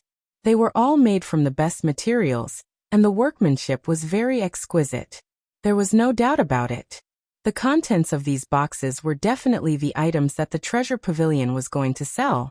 Although these boxes were all tightly shut, it was impossible to see what was inside. But beside each box, there was a label. It recorded the relevant information about the box. For example, the label beside one of the jade boxes said, Flying Dragon Sword Technique, Low-Grade God Technique, 100,000 God Crystals. There was also a label beside one of the metal boxes that said, 10,000-year blood ginseng, 1,000 God Crystals. And on the other side of the counter, there was a long metal box. The label beside it said, Raging Flame Blade, Low-Grade God Weapon, 100,000 God Crystals. In short, every item here had a clear price. Qin Feiyang led Fire Lotus, curiously looking at the labels on the counter, while paying attention to the flame-robed man. The flame-robed man looked here and there, as if he was strolling aimlessly. Fire Lotus said, Qin Dage, look at these low-grade God weapons and low-grade God techniques. Why are they all so cheap? Every low-grade deity art and low-grade deity artifact only cost 100,000 deity crystals. One had to know. These divine items would be priceless treasures in the Great Qin Empire and the Forgotten Continent. But here, they were being sold in public. And they were so cheap. Qin Feiyang laughed inwardly. After all, this is the ancient world. Such low-grade God weapons and God techniques are worthless. What about these herbs? Look at the red flame glass tree recorded here. And it's even 10,000 years old. And it's only 500 God crystals. And the 10,000-year blood ginseng I saw just now, it's only 1,000 God crystals. Fire Lotus said. The things here are indeed unimaginably cheap. Qin Feiyang shook his head and laughed. For example, the 10,000-year blood ginseng and the red flame glass tree were all priceless precious herbs in the Great Qin Empire and the Forgotten Continent. Suddenly, Qin Feiyang looked at a jade box, and the label beside it said, Universe Ring, 10 million God Crystals. What? Qin Feiyang was dumbfounded. Fire Lotus was also dumbfounded. A Universe Ring actually cost 10 million God Crystals? Oh my God. Was this a joke? The value of a Universe Ring was 100 times that of a low-grade divine artifact? No wonder even the Gao family and the Guo family, which had perfected war gods, had so few Universe Rings. Fire Lotus. Qin Feiyang murmured. What? Fire Lotus looked at him suspiciously. Qin Feiyang glanced at the green Universe Ring on Fire Lotus's finger and said in a low voice, Can you give this Universe Ring back to me? Thinking that he had given away 10 million God crystals, he couldn't help but feel pained. Fire Lotus was slightly dazed, and immediately protected the Universe Ring and snorted. Don't even think about it. Qin Feiyang smiled wryly and thought, I'm just kidding, but you'd better put away the Universe Ring first and not attract too much attention. The Universe Ring was a symbol of status. Okay. Fire Lotus looked around, and when no one was looking, she secretly took off the Universe Ring and put it in her pocket. Fire Lotus, that person is going to the second floor. Let's follow him. Qin Feiyang suddenly grabbed Fire Lotus and walked towards the staircase on the second floor. The man in the red robe had already gone up the stairs. On the second floor, it was also a spacious hall. Rows of transparent counters were arranged neatly. Inside the counters, there were also iron and jade boxes of various sizes. And just like on the first floor, every item had a price tag. Qin Feiyang and Fire Lotus went up to the second floor. Compared to the crowded and noisy first floor, the second floor was much quieter. Qin Feiyang glanced around the hall. There were about 1,000 people in the hall. There were still a lot of people, but not everyone was making a ruckus. Soon, Qin Feiyang saw the man in the red robe in front of a counter not far away on the left. Just like before, he was looking around, giving people the impression that he was really here to have fun. Qin Dage, do you have to care so much about someone you don't know? Fire Lotus frowned and said.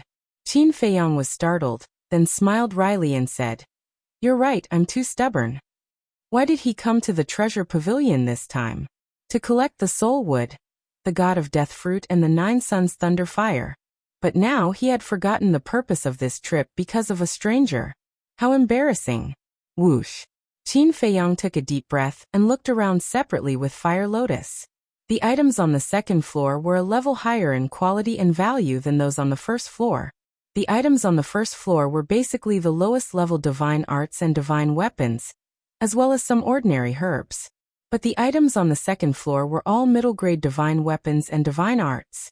The medicine rooms such as the spiritual infant fruit, fortune fruit, mysterious ingrass, and so on, were also common. However, after searching the entire hall, he still couldn't find the soul wood, the 9 suns thunderfire, and the god of death fruit. Moreover, not only the undead barrier-breaking pellets ingredients were missing, the divine soul pellet, divine force pellet, divine life pellet, heavenly dust divine pellet, for symbols limitless pellet, and dragon soul primordial spirit pellet were also missing. Qin Dage, come here.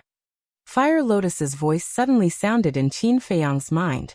Qin Feiyang looked around and saw Fire Lotus standing in front of a counter in an inconspicuous corner, waving at him. Did she find it? As soon as Qin Feiyang thought of this, he hastily strode over. Fire Lotus pointed at a jade box on the counter and said with a smile, "This thing should be very helpful to you." Qin Feiyang looked down. The jade box was the size of a palm, dim and covered in a layer of dust. It's still gray. Qin Feiyang was stunned.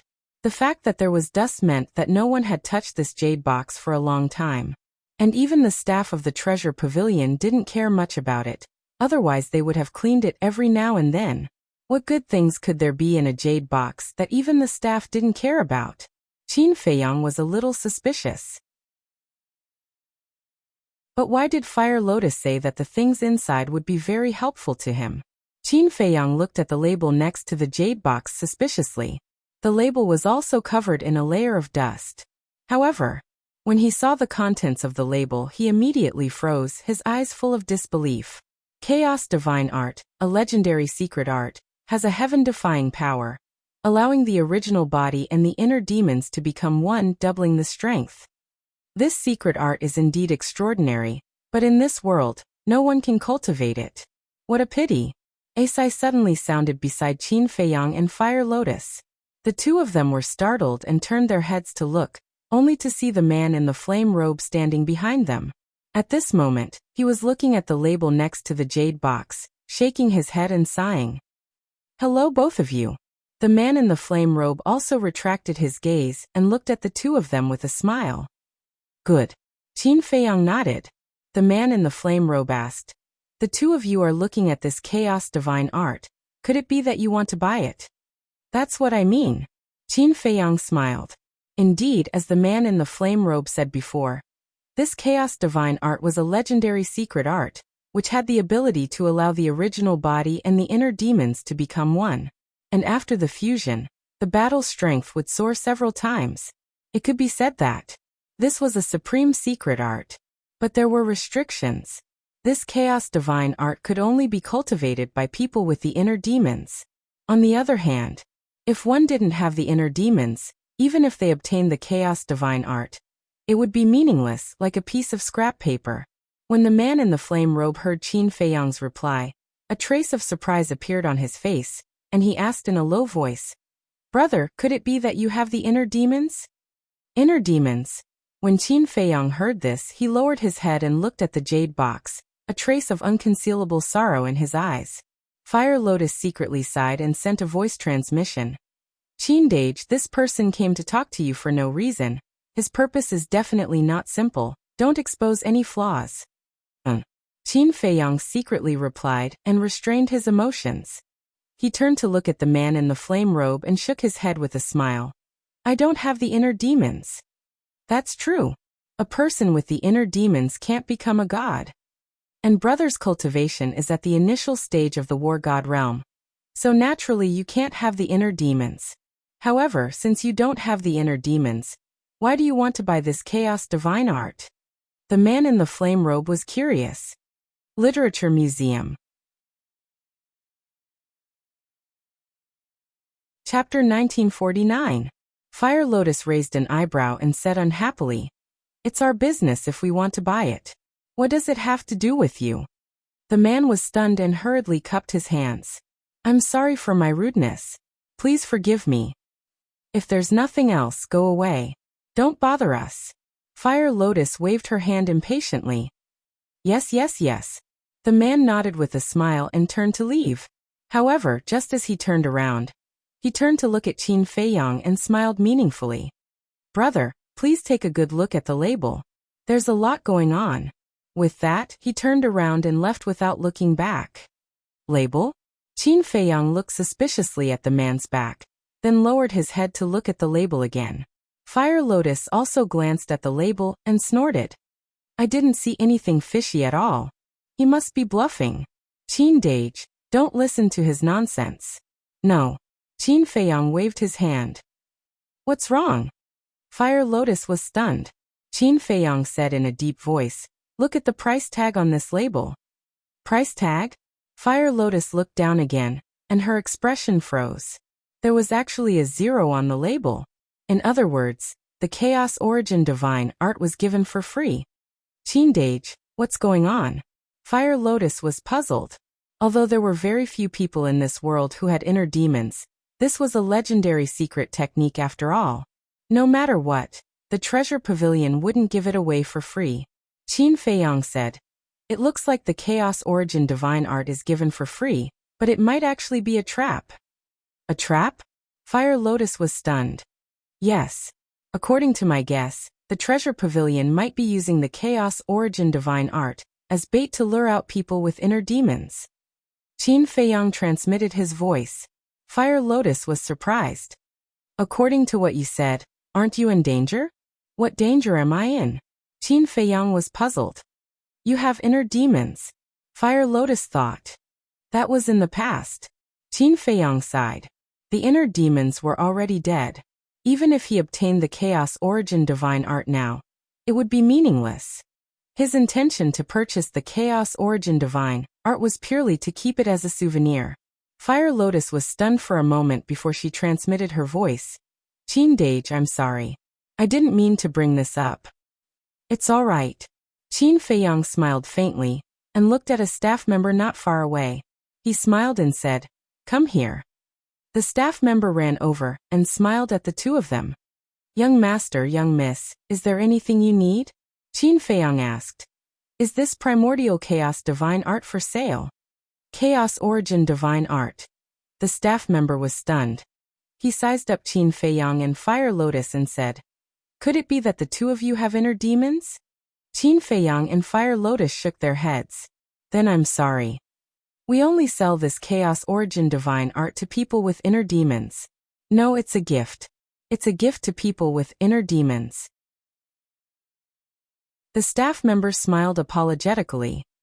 Why? Qin Feiyang frowned. The staff member smiled and said, this is an order from the higher-ups. We subordinates don't know. All right. Qin Feiyang waved his hand. The staff member smiled and left. Wait. Fire Lotus suddenly spoke again. The staff member stopped and turned to Fire Lotus. He asked, young miss, do you have any other orders? Fire Lotus said, do you have Een Soul Wood, Death Fruit, and 9 Yang Lightning Fire? Een Soul Wood, Death Fruit, 9 Yang Lightning Fire. The staff member thought for a while and shook his head. The second floor doesn't have these. You can go to the third floor. If you don't have them on the third floor, then you can only go to the auction house. The auction house is underground on the first floor. Got it. Fire Lotus nodded. The staff member left. Fire Lotus retracted her gaze and looked at Qin Feiyang. It seems that this Chaos Origin Divine Art is hiding something. Yes. But why did that person remind us? Qin Feiyang frowned and turned to look at the hall. There was no trace of the man in the fire robe. Where did he go? Fire Lotus's face was also full of suspicion. How did he disappear in the blink of an eye? Qin Feiyang said. He might have gone to the third floor. Let's go there and take a look. Yes. Fire Lotus nodded. The two turned and walked to the third floor. Qin Dage, he was so kind. Was it too much for me to treat him with such an attitude? Fire Lotus lowered her head like a child who had done something wrong. It's fine.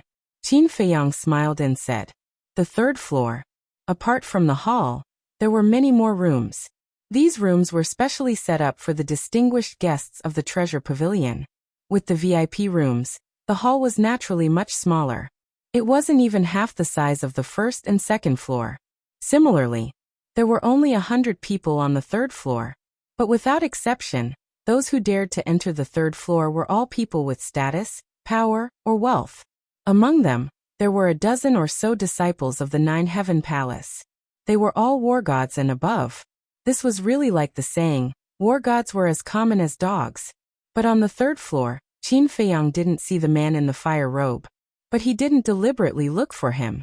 He took Fire Lotus and wandered around. The items on the third floor were of a higher grade than the items on the second floor. For example, divine arts were all high-grade divine arts. Divine weapons were also high-grade divine weapons. Qin Feiyang hadn't seen many herbs before. Among them were the herbs for the divine life pill, divine power pill, and life pill. However, every single one of them was ridiculously expensive. The divine life pill had 9 herbs in total. The life pill and divine power pill had 5 herbs each. And the cheapest herb was 100,000 divine crystals.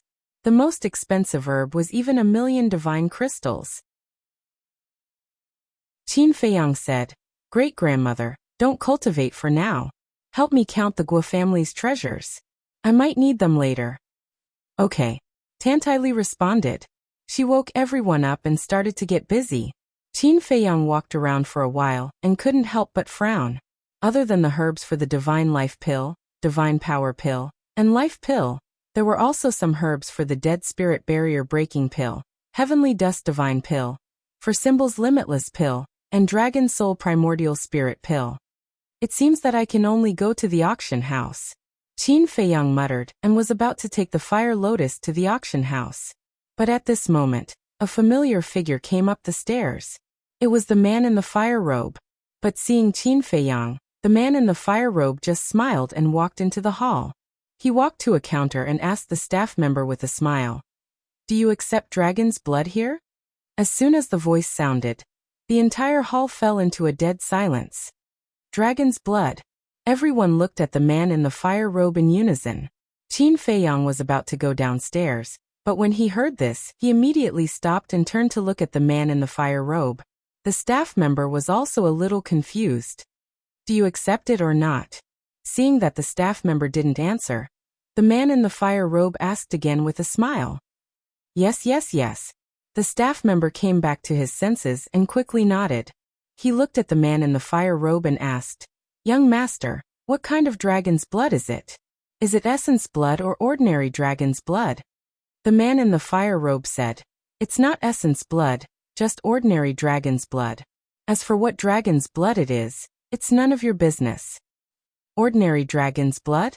The staff member was stunned and shook his head. "Then I don't want it." And the others also showed a trace of disappointment on their faces. Hearing this, the man in the fire robe shook his head disappointedly and turned to leave. Qin Feiyang was now standing at the door of the third floor. Just as the man in the fire robe passed by him, Qin Feiyang's eyes flashed slightly, and he reached out to stop the man in the fire robe. "Brother, what's the matter?"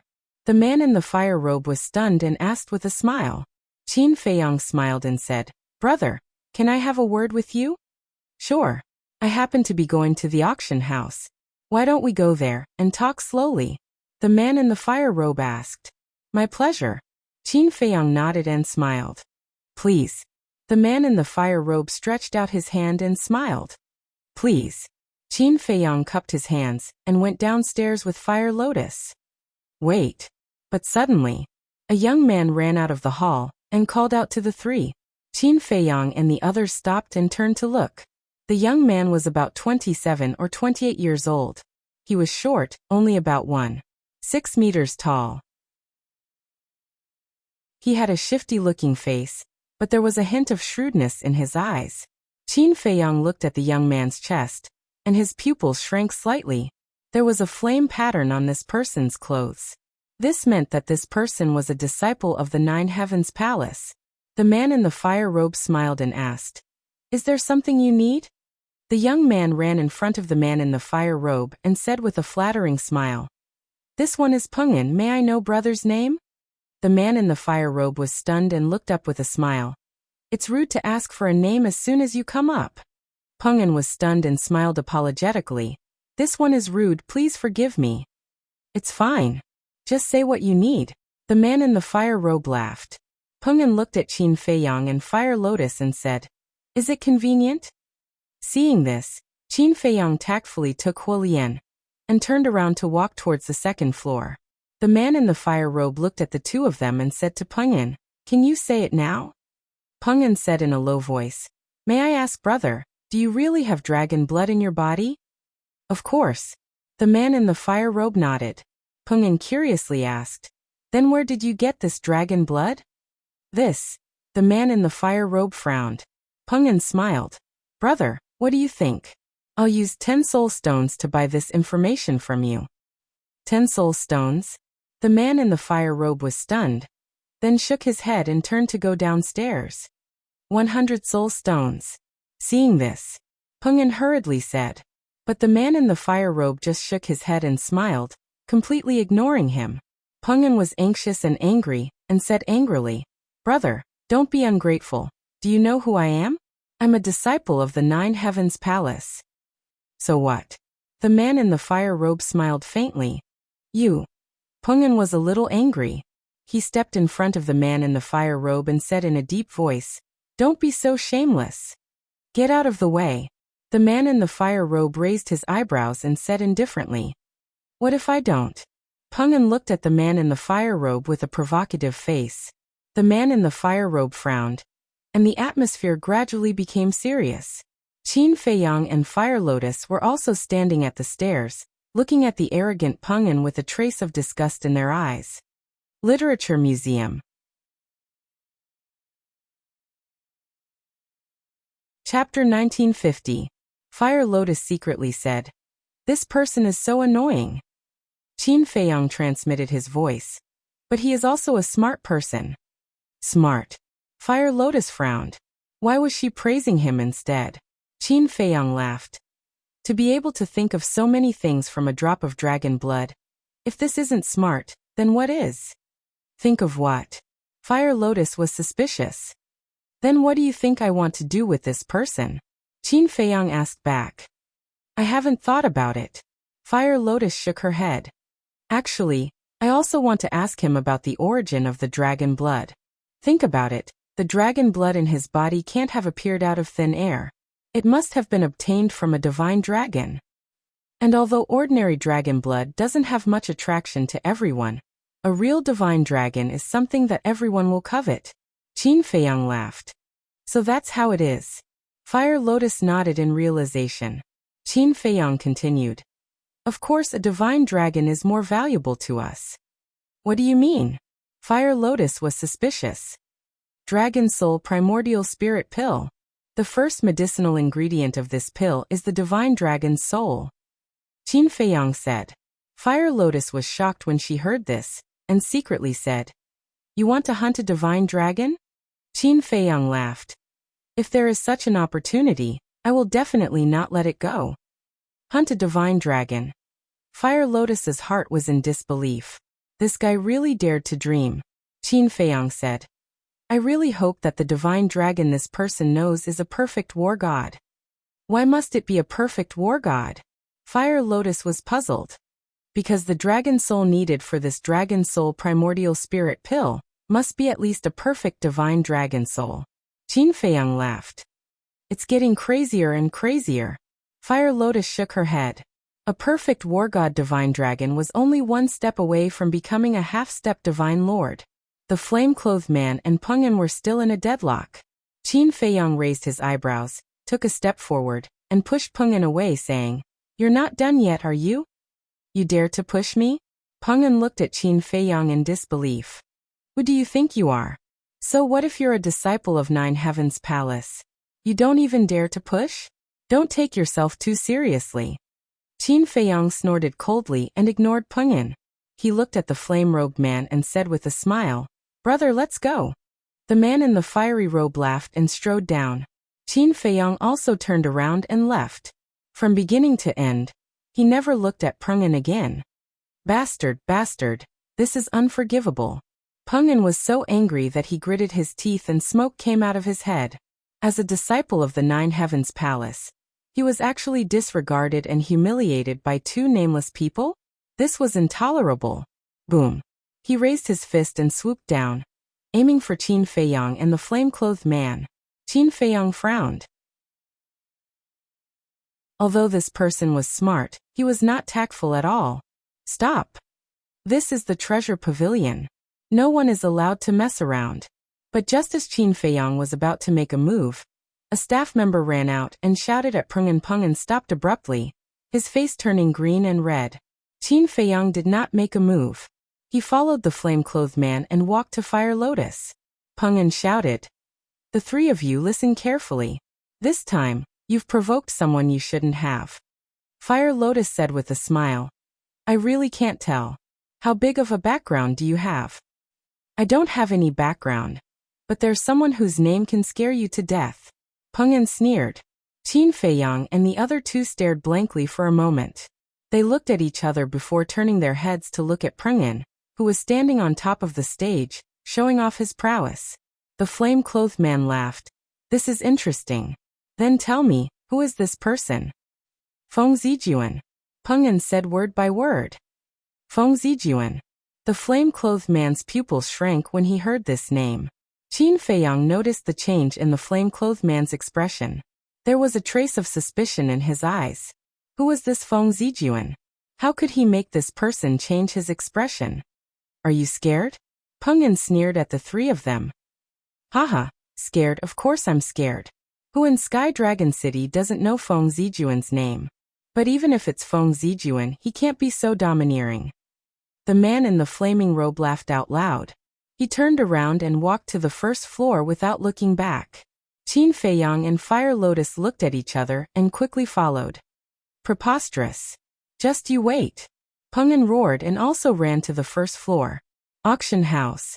Located in the basement of the first floor, there were a total of 2 floors. The first floor was the auction house hall. The second floor was the private room. After the flame-clothed man entered the auction house, he directly brought Qin Feiyang and Fire Lotus into private room number 9. The space of the private room was not big, about 5 to 6 meters, but the decoration was very luxurious and very expensive. The flame-clothed man pointed to the chair beside the tea table and said with a smile, "Please sit." Qin Feiyang and Fire Lotus sat side by side on a double chair and looked outside. In front of them was a transparent floor-to-ceiling window. Through the floor-to-ceiling window, one could see the auction house outside clearly. At this moment, on the auction stage stood a white-clothed woman. She looked to be in her 20s, but the aura she emitted was extremely terrifying. According to Qin Feiyang's judgment, she should be comparable to Uncle Yuan.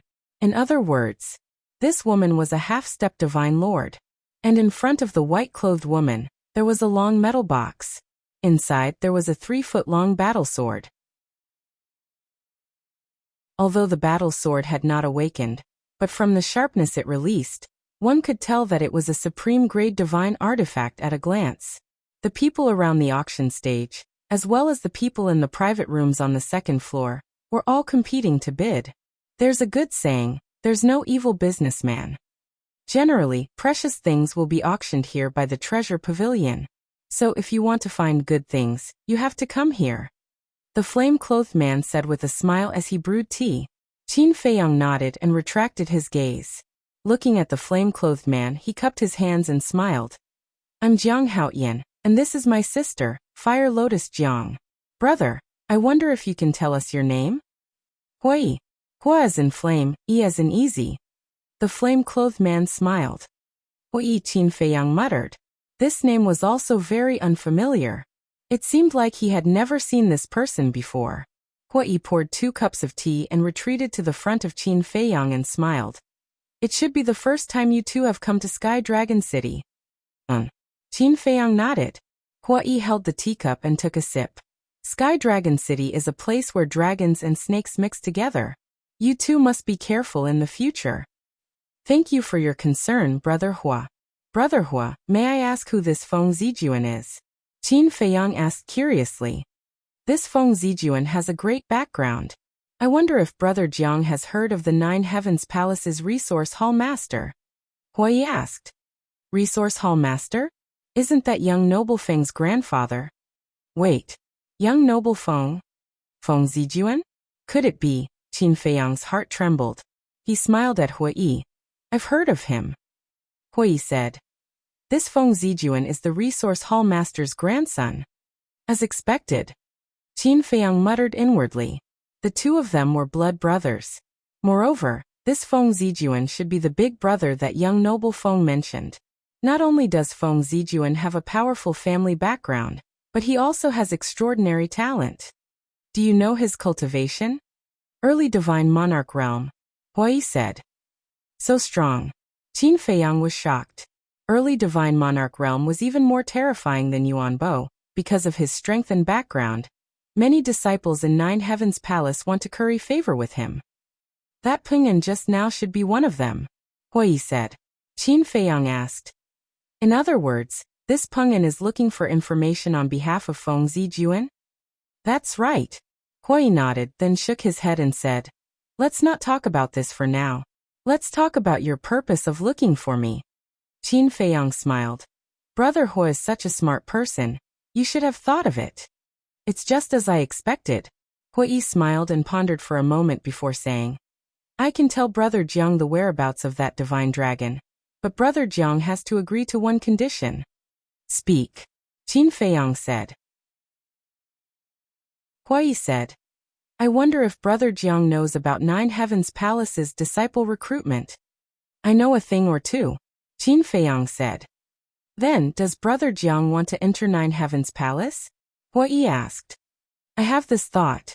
Qin Feiyang nodded. Hui smiled. That's good. My condition is that when the time comes to participate in the assessment, Brother Jiang can help me. You also want to enter Nine Heavens Palace? Qin Feiyang was stunned. Hui smiled and said, who in my generation doesn't desire a cultivation holy land like Nine Heavens Palace? That's true. Qin Feiyang nodded and pondered for a moment before saying with a smile, saying help is too polite. We should take care of each other and support each other. Hui was stunned for a moment before he laughed heartily. Yes, yes, yes, we should take care of each other and support each other. Qin Feiyang said. Then the matter of the divine dragon? Hui said. In the depths of the Sky Dragon mountain range, there is a place called Black Dragon Lake. There is a black dragon hiding there. I obtained this dragon blood from it. Black Dragon Lake. Black Dragon, Qin Feiyang murmured, asking, how is its strength? Very strong. Half-step divine monarch realm, Hui said solemnly. Qin Feiyang was overjoyed. A half-step divine monarch realm dragon soul had already surpassed the minimum requirement of the dragon soul primordial spirit pill. Hui looked at Qin Feiyang's reaction and frowned. Brother Jiang, you're not going to hunt it, are you? It depends on the situation. Qin Feiyang smiled. Even if he found the divine dragon, he still lacked two other herbs, the dragon god flower and the primordial spirit lotus. Thus, he was not in a hurry to hunt the divine dragon. Moreover, a half-step divine monarch realm divine dragon was not so easy to hunt. While the two were conversing, the auction of the battle sword outside had also ended. The final price was 30 million divine crystals. A supreme-grade divine artifact was only sold for 30 million divine crystals. This made Qin Feiyang somewhat speechless. It seemed that supreme-grade divine artifacts could only be considered average in this Sky Dragon City. The next treasure to be auctioned. I believe many people will not be unfamiliar with it. The white-clothed woman standing on the high platform smiled faintly. With a wave of her jade-like hand, a palm-sized purple flame appeared out of thin air. Looking at the purple flame, Qin Feiyang immediately became spirited. At the side, Fire Lotus's eyes were also suffused with a scorching light. Chapter 1951. The purple flame floated in the air, emitting a dazzling divine light. An astonishing heat wave instantly enveloped the entire auction house with the auction stage as the center. Everyone felt as if they were in a sea of fire, sweating profusely. Moreover, there were traces of lightning power flickering on the flame. This was the Nine Suns lightning fire. Qin Feiyang and Hui were quite excited. They didn't expect to encounter this kind of extreme yang fire. I believe that everyone knows the value of this Nine Suns lightning fire even without my special introduction. The starting price is 2 million divine crystals. The highest bidder wins. The auction begins now. The white-clothed woman on the stage smiled. 1 million. 2 million. 3 million. Immediately, the people in the auction house began to bid wildly, especially the private rooms on the second floor. Listening to their tone, a large number of people were determined to win. I didn't expect to encounter the 9 suns lightning fire. Hua Yi looked at the purple flame and exclaimed. Qin Feiyang's eyelids twitched. He calmly turned to look at Hua Yi and asked with a smile. Brother Hua, don't tell me you also want this 9 suns lightning fire? Me? Hua Yi was slightly stunned. He shook his head and said with a smile. I do want it a little, but there is a good saying, a gentleman does not take what others love. Thank you very much.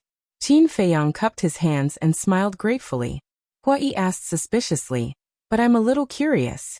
What does Brother Jiang want this 9 suns lightning fire for? Qin Feiyang asked. I wonder if Brother Hua has heard of the undead barrier breaking pill.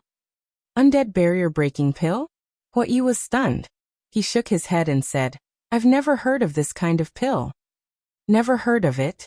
Qin Feiyang was surprised and said, Then what about the life pill, divine power pill, divine life pill, heavenly dust pill, for symbols infinite divine pill, and dragon soul primordial spirit pill? Hua Yi was stunned when he heard these pills. Qin Feiyang asked in surprise, Brother Hua has never heard of them? I'm familiar with the God's soul pill, God's power pill, and God's life pill because the treasure pavilion has them. But this heavenly dust divine pill, for symbols infinite divine pill, dragon soul primordial spirit pill, this is the first time I've heard of them. Dare I ask Brother Jiang, what kind of medicinal pills are these? Hua Yi said. This is the first time you've heard of it. Qin Feiyang and Fire Lotus looked at each other.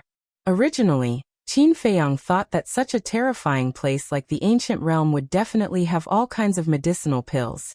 However, he didn't expect that Hua Yi actually didn't know. Didn't this mean that the ancient dimension didn't have these pill formulas? Qin Feiyang asked again. Then the potential pill. What about the potential pill? Potential pill. Potential pill? Hua Yi stared blankly for a moment before shaking his head. I've never heard of it either. It seems that even the ancient realm doesn't have some of the pill formulas in the pill scripture. Qin Feiyang muttered to himself. Fire Lotus thought. Is there any information about these pills in the old patriarch's memories? No. Originally, I thought that it might be because the old patriarch's status wasn't high and he didn't know about these pills. But I didn't expect that the ancient realm doesn't have them at all. Qin Feiyang transmitted his voice. Fire Lotus smiled and said, Then this is a business opportunity. Business opportunity? Qin Feiyang was stunned. Think about it, if these pills were to spread out, how many people would come to snatch them? Fire Lotus said. Qin Feiyang laughed bitterly and sent a voice transmission. Even though it's true, it's a crime to possess a treasure. And it'll similarly bring about a calamity of death for us. That's true. Fire Lotus nodded and said, But you're not the only one who knows about these pill formulas. Don't forget that Mu Tianyang and the others are also in the ancient realm. Until now, there have been no rumors about these pills. I think Mu Tianyang and the others also understand this and didn't say anything. Qin Feiyang said. Seeing that Qin Feiyang didn't speak for a long time, Hua Yi became more and more curious. He looked at Qin Feiyang and said, Brother Jiang, you haven't finished speaking? What kind of pills are those? I'm not sure. Qin Feiyang smiled. Not sure? Hua Yi was skeptical. But he was also a smart person. If the other party didn't want to say, it would arouse the other party's disgust. So he chose to remain silent. Qin Feiyang asked suspiciously, Brother Hua, do you know the specific effects of the 9 suns lightning fire? Since the ancient realm didn't have the undead barrier breaking pill, the 9 suns lightning fire must have other effects. Otherwise, it wouldn't have caused such a crazy scramble. The 9 suns lightning fire is a fire of extreme yang. It's the nemesis of evil things. Existences like the undead are most afraid of this kind of fire. And on this continent, there are countless evil things. So the 9 suns lightning fire can be considered a divine item to ward off evil. However, the biggest use of the 9 suns lightning fire is actually alchemy. Hua Yi smiled. Alchemy? Qin Feiyang was stunned. That's right. The 9 suns lightning fire can be used as a pill fire. And compared to an ordinary pill fire, using the 9 suns lightning fire to refine pills will not only yield twice the result with half the effort, but the quality of the pills refined will also increase by several times. So, the people participating in the auction are basically alchemists. Wuxia explained. I see. Qin Feiyang suddenly understood and said with a smile, I won't hide it from Brother Hua. In fact, I'm also an alchemist. Alchemist? Wuxia was slightly taken aback and blushed with shame as he said, Then this one really misjudged. I'm just an ordinary alchemist, not worth mentioning. Qin Feiyang shook his head and said with a smile, Brother Jiang is too modest. Although I don't know anything about alchemy, I still know that an alchemist who is interested in the Nine Suns lightning fire is not an ordinary person.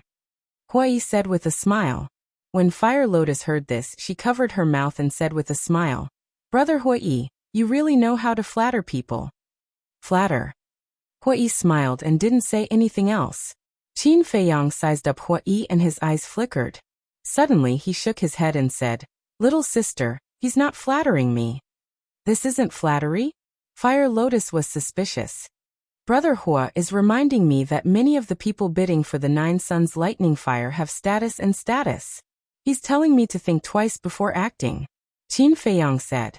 When Fire Lotus heard this, she looked at Wuxia suspiciously and asked, Is that so? But in the face of Fire Lotus's question, Wuxia only smiled and didn't say anything. Qin Feiyang looked deeply at Wuxia and patted Fire Lotus's hand, indicating that she shouldn't ask any more questions. Then he looked at the auction outside. While they were talking, the price of the Nine Suns lightning fire had already risen to 20 million divine crystals. Almost no one in the auction outside made a bid, because this price had already exceeded the limit of what they could bear. At present, only the people in the private rooms on the second floor continued to bid.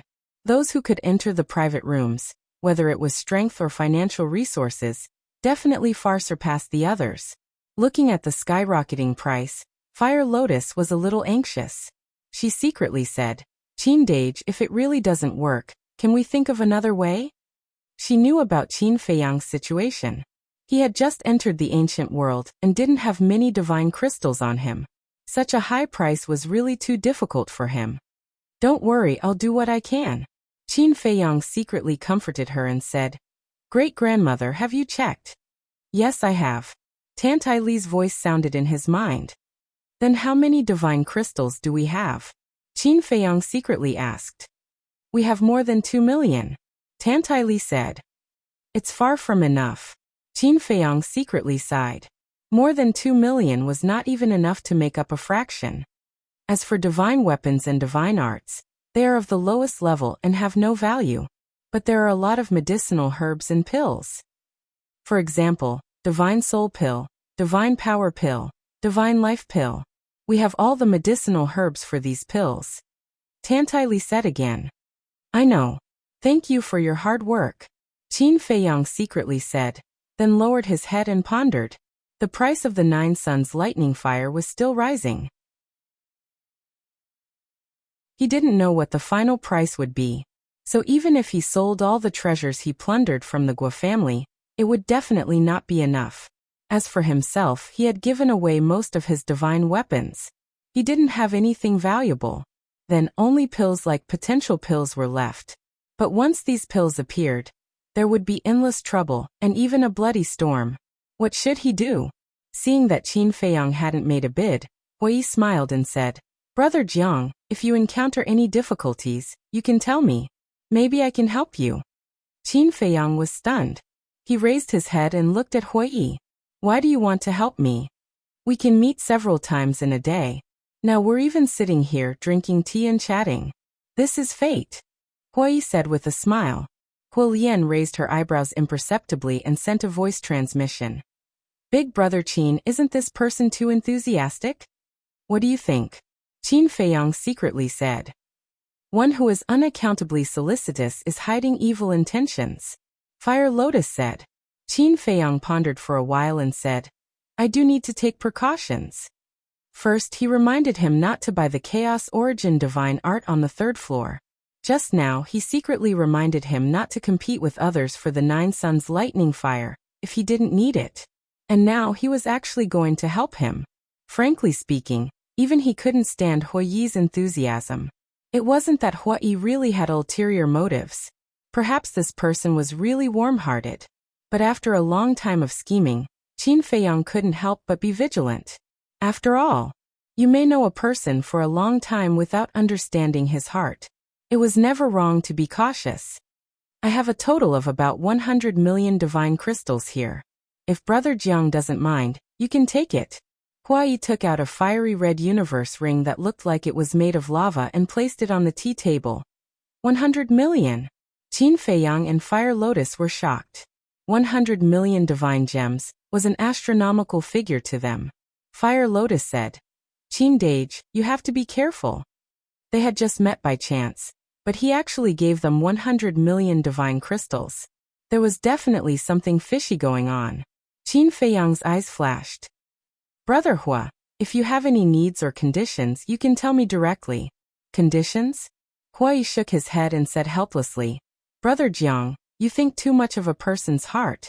How can there be so many schemes in this world? I just want to help Brother Jiang, because we feel like old friends at first sight.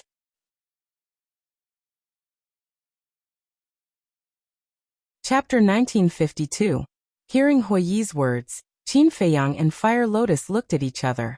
They couldn't help but feel ashamed in their hearts. Huai looked at the two of them and smiled bitterly. Helping people and being misunderstood is a bit frustrating. Of course, I don't blame you. After all, in this world, there are too many people who try to deceive each other. It's understandable. Qin Feiyang felt even more embarrassed. He cupped his fists and said, Thank you for your understanding, Brother Hua. Huai waved his hand and said, Let's not talk about this. How about this? These 100 million divine crystals can be considered as a loan from you. Write an IOU and return it to me in full. Okay. Qin Feiyang nodded. He took out a brush, ink, paper and inkstone, quickly wrote an IOU and pressed his fingerprint on it. Huai also put it away with a smile. 50 million. 51 million. The bidding continued. With this 100 million divine crystals, Qin Feiyang finally had some confidence. However, he wasn't in a hurry to call out a price. The price soared all the way to 70 million divine crystals. At this time there were only a few people bidding. 70 million divine crystals. Even a monstrous alchemist from Nine Heavens Palace would find it difficult to bear. Brother Jiang, you can make your move now. Huai smiled. Qin Feiyang nodded. He glanced around the auction house and said indifferently, 71 million. Everyone present was stunned. Before, although everyone was bidding, it was basically 10,000 or 100,000. But now he actually increased the price by 1 million. Which nouveau riche was? Qin Feiyang's bid was in fact indirectly telling others that he was determined to obtain the Nine Suns lightning fire. If they knew what was good for them, they wouldn't compete anymore. Sure enough. After he called out a price, the audience quieted down. The few people who were still bidding also fell silent one after another. At the same time, private room number 1. A purple-robed young man was leaning against a chair with one hand supporting his head. He had a lazy look on his face. Beside him stood a short man with shifty eyes. This person was Peng An, who had formed a grudge with Qin Feiyang's group of 3. This voice. When Qin Feiyang spoke, Peng An's expression slightly froze. Then a sneer crept up his eyes as he looked at the purple-robed young man and said, Senior Brother Jun, of the 3 people I mentioned just now, this person is one of them. The purple-robed young man was taken aback and asked, I'm sure. I remember his voice. Peng An said. The purple-clothed youth raised his head and looked at the private room where Qin Feiyang and the other 2 were in. His eyes flickered. Although he could see the outside, he couldn't see the situation inside the rooms from the outside. Therefore, the purple robe didn't really see Feiyang's group. The woman in white asked loudly, Private room 9 bids 71 million divine crystals. Is there anyone else who wants to raise the price? There was Detta 71 million and 10,000. Suddenly, Ajuni, his voice, Estatihi's. 72 million. Qin Feiyang smiled faintly and directly raised the price by 1 million. Hearing this, the man glared angrily at Qin Feiyang's room and fell silent. 72 million. Is there anyone else? The white-robed woman standing on the high platform looked around and asked again. Time passed by. Just as the white-robed woman was about to announce the result, the purple-robed young man in the first room smiled faintly and said, "Pung'an, play with them." Okay. Pung'an was overjoyed. He was waiting for this sentence. Then without hesitation he said, 80 million. What? 80 million? He just raised the price by 8 million. It's obvious that he's going against the people in the 9th room. It seems that there's going to be a good show.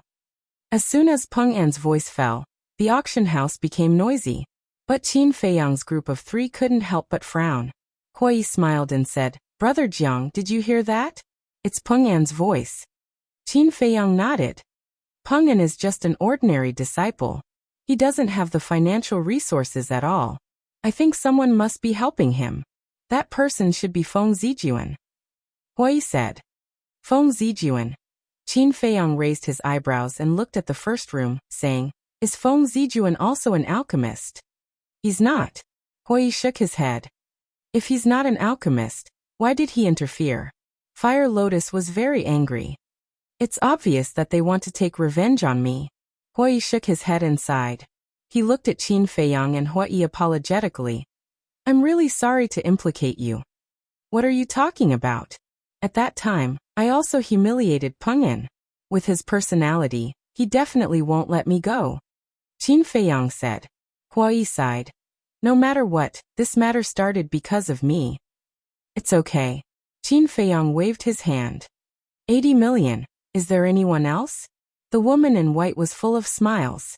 As a businessman, what she liked to see the most was no doubt this kind of scene of dragons and tigers fighting. 81 million. Qin Feiyang said. "Didn't you increase by 1 million just now? Why is it 10,000 now? If you don't have the strength, don't come and compete, lest you make a fool of yourself." 81 million. Pung'an's voice sounded immediately, and he also humiliated Qin Feiyang. The crowd also roared with laughter, especially those people who were forcibly suppressed by Qin Feiyang before. The gloating on their faces was undisguised. Snatch. Now you've met someone who's more awesome than you. This is retribution. 81 million. Qin Feiyang said again. His tone was calm. He can still endure it. It seems that this person's temperament is not bad. Feng Zijuan murmured, still leaning on the chair with a lazy look, as if nothing could move him. "Senior brother Jun, you think too highly of him.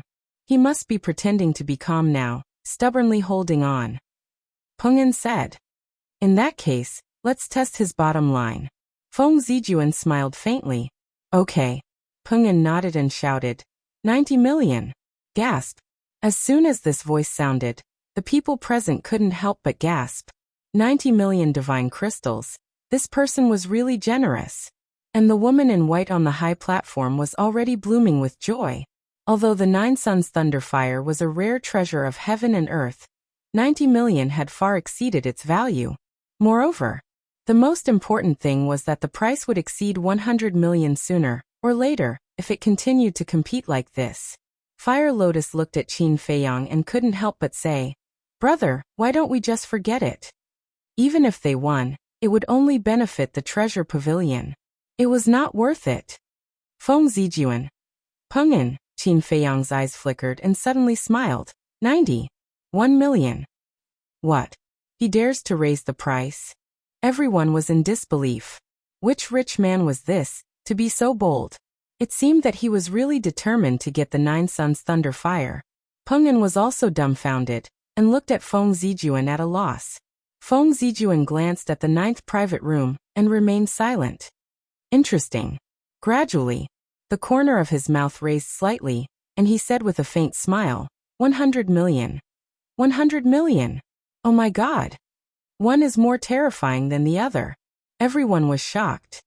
Wait. This voice, it's Feng Zijuan. So it's him. After recognizing Feng Zijuan, everyone once again looked at the private room where Qin Feiyang and the other two were, and the gloating in their eyes was even more intense. He actually dared to offend Feng Zijuan? This person was really blind. Hui frowned, looked at Qin Feiyang and said, "Brother Jiang, Feng Zijuan personally bid, which means that he is serious, I think it's better. Although he didn't finish, as long as one wasn't a fool, they could understand that Hui wanted him to give up. Brother, this Feng Zijuan is the grandson of the Nine Heavens Palace's resource hall master. His wealth is definitely not something we can compare with. Let's listen to Brother Hui and think of another way. Fire Lotus also said. Qin Feiyang was silent. Not long ago on the 3rd floor, weren't you all very arrogant? What?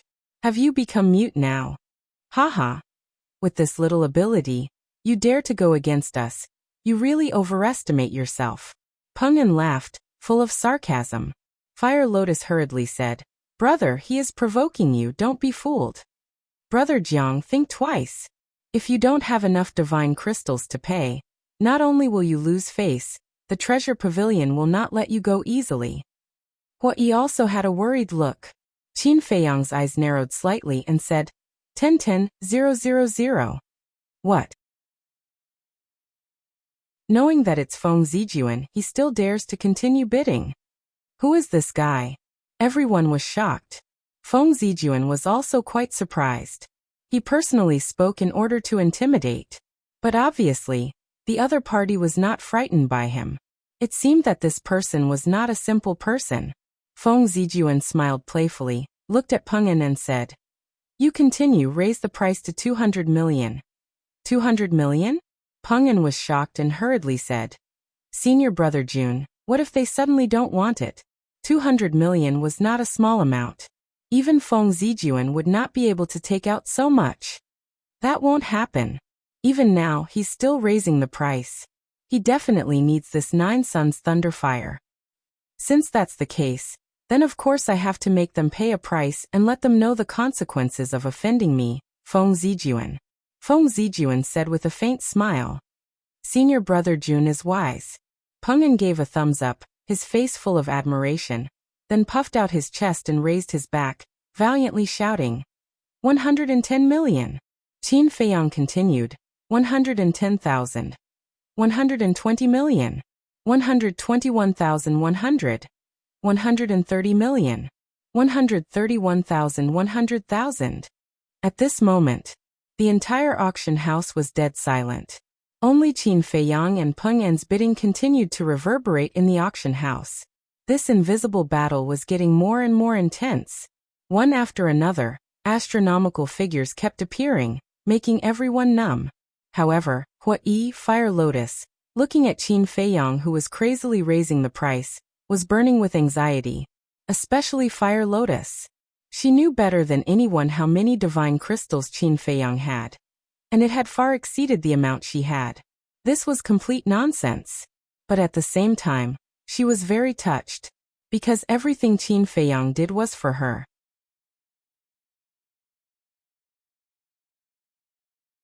Chapter 1953. However, Qin Feiyang, on the other hand, remained calm and composed, without the slightest bit of panic or nervousness. 170 million. 171 million. 180 million. 181 million. 190 million. 110,000. As he continued to bid, the sinister smile on Peng An's face became wider and wider. Increase it with all your might. There will be a time for you to cry later. 200 million. Just as Qin Feiyang finished shouting, Peng An became high-spirited and roared without hesitation. 200 million. It actually broke through the 200 million mark. These two people are really crazy. There's also the treasure pavilion. This time, they've made a huge profit. Everyone watched this scene with their mouths agape. The woman in white on the high platform had a round smile on her face. Moreover, this matter had already caused a sensation outside, and even spread to the treasure pavilion. Like an invisible storm, it spread to the various districts of the Sky Dragon City. Everyone rushed towards the treasure pavilion to watch the show. 200 million continue. Peng An had already completely inflated as he continued to clamor. Brother from private room number 9, you've already fought to this point. Don't admit defeat. That's right. A man lives with a breath. A tree lives with a piece of skin. You have to be strong and fight to the end. The auction house was in an uproar. Those who were watching the show naturally wished for the world to be in chaos. The more exciting it was, the more interesting it was. Huai and Fire Lotus did not say a word. In their opinion, Qin Feiyang had already lost his mind, and no matter how much they said, he would not listen. Well said. A man lives with a breath, a tree lives with a piece of skin. As a man, how can you retreat? Feng Zijun, let me see, how much ability do you have? Do you have the capital to be arrogant? Qin Feiyang smiled faintly and said, 300 million. Crash. As soon as these words were spoken, it immediately caused a huge uproar. 300 million. Who the hell is this person? Not only did he openly call out to Feng Zijun, he even increased the bid by 100 million. This is too terrifying. The shock in everyone's hearts could no longer be described with words. When Fire Lotus and Huai heard Qin Feiyang's words, they almost fainted. 300 million divine gems. This guy was really crazy. It was over. If he couldn't pay that many divine crystals later, he probably wouldn't be able to walk out of the auction house. Private room number 1. At this moment, Peng Yan's eyes were also wide open in anger, so much so that his eyeballs were about to pop out. What kind of concept was 300 million? An ordinary disciple like him would never see so many divine crystals in his entire life. Yet the other party had said it so casually. Could it be that he had kicked an iron plate this time, and provoked someone he shouldn't have provoked? Simultaneously, Feng Zijun also sat up straight, and the laziness on his face was swept away, replaced by a gloomy expression. His hands were tightly clenched together. Peng Yan came back to his senses, and turned to look at Feng Zijun. When he saw Feng Zijun's expression, his eyes trembled slightly. He carefully said, "Senior brother Jun, let's just forget about it." Forget it? Didn't you hear what he said? A man lives on his last breath, and a tree lives on its skin. As a man, how can you back down? If I shrink back now, won't I become a joke in the world? He is no longer bidding for the 9 suns lightning fire. This is a naked provocation. Feng Zijun said sternly. But, Peng Yan wanted to say something but hesitated. Provoking me, is it? Okay, I'll play with you to the end. For 100 million. Feng Zijun walked to the floor-to-ceiling window, looked at Qin Feiyang's private room, and shouted aggressively. Crazy, they're all crazy. 400 million, if it's given to me, it's enough for me to live a carefree life. These two are simply prodigals. Everyone lamented and was completely numb. They looked at private room number 9, waiting for Qin Feiyang's voice to sound. Haha. After waiting for a long time, Qin Feiyang's laughter finally sounded. Listening to this laughter, there's no fluctuation. It seems that he will continue to raise the price. People muttered. But just as this thought crawled up in everyone's mind, Qin Feiyang's laughter sounded once again. Your Excellency is amazing, I admit defeat. What? Give up? Everyone was looking forward to it, but when they suddenly heard Qin Feiyang's words, they were all stunned. Peng Yan and Feng Zijun were also stunned. Didn't they want to fight to the end? Why did they give up? At the same time, Fire Lotus and Huai also looked at each other in dismay. What was going on? However, both of them heaved a sigh of relief. If they continued to fight, it would definitely not end well in the end, because they simply couldn't take out so many soul stones. Qin Feiyang turned his head to look at the two of them, and laughed. Do you really think that I have lost my mind? Haven't you? Fire Lotus asked. Anyone with a discerning eye can see that Feng Zijun's actions are deliberately raising the price, causing us to lose a large amount of divine crystal. However, he's looking for the wrong target. If it were anyone else, in the face of such unreasonable clamor, they might really lose their mind. But I won't. So I beat him at his own game, and took the initiative to clamor at him. I thought that with his arrogance and conceit, he would definitely continue to fight with me. The result was just as I expected. At the same time, it also reflected that although this person is talented, his mind and temperament are not good. Otherwise, it would be impossible for him to be so easily angered by me. Qin Feiyang smiled faintly. So it's like that. Fire Lotus and Huai finally understood. It turned out that they had been worrying for nothing. Haha. Aren't you very arrogant? You admit defeat just like that.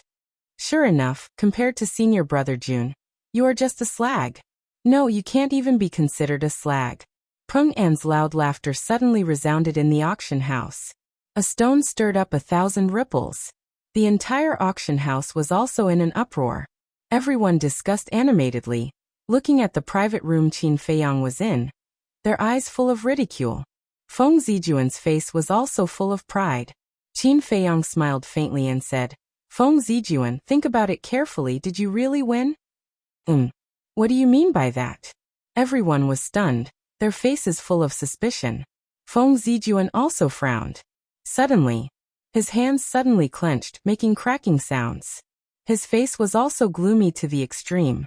Seeing the situation, Peng An moved to Feng Zijuan's side and said with a flattering smile, Senior brother Jun, you won in the first place. Everyone saw it for themselves. What are you still angry for? Shut up. Feng Zijuan slapped Peng An's face fiercely. Peng An immediately smashed onto the ground beside him like a dead dog. His face was deformed, and he was in so much pain that he cried for his parents. Using 400 million divine crystals to buy a cluster of 9 sun lightning fire. I can only say that I admire Feng Zijuan's courage. Treasure Pavilion, you don't need to thank me because Feng Zijuan is willing to do this. Qin Feiyang's laughter sounded out once more.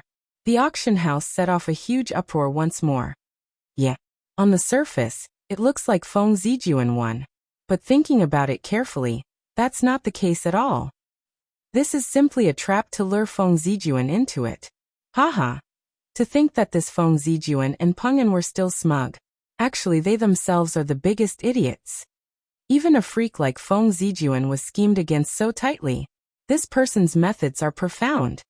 Being reminded by Qin Feiyang like this, everyone came to their senses. Their gazes also all shifted to the number 1 private room. At this very moment, Feng Zijuan was mad with hatred. Although the people outside could not see him, he could see the people outside clearly. Looking at those pairs of eyes full of ridicule, he wanted to find a hole to crawl into. Originally wanted to scheme against the other party, but the result was that he was schemed against instead. The most embarrassing thing was that not only did he not notice it, he even had a smug attitude. My God. As a freak of Jiutian Palace, how could he do such a stupid thing? Now that he thought about it, he felt that he had no face left. In his heart, the resentment and hatred towards Qin Feiyang was also uncontrollable. Who are you? If you have the guts, say your name. Feng Zijuan stared at the floor-to-ceiling window of the number 9 private room and said gloomily, We will meet again. Qin Feiyang smiled faintly. I look forward to our next meeting. Feng Zijuan gritted his teeth and said, then turned around and left angrily. Senior brother Jun. Peng An hurriedly chased after him. It was fine if Peng An did not speak. Once he spoke, Feng Zijuan suddenly seemed to have found a vent. He turned around and kicked Peng An's lower abdomen. Ouch. Peng An flew out on the spot and smashed into the floor-to-ceiling window. It was unknown what the floor-to-ceiling window was made of, but it did not break. But tragedy befell Peng An. He spat out a mouthful of blood and slid down from the floor-to-ceiling window.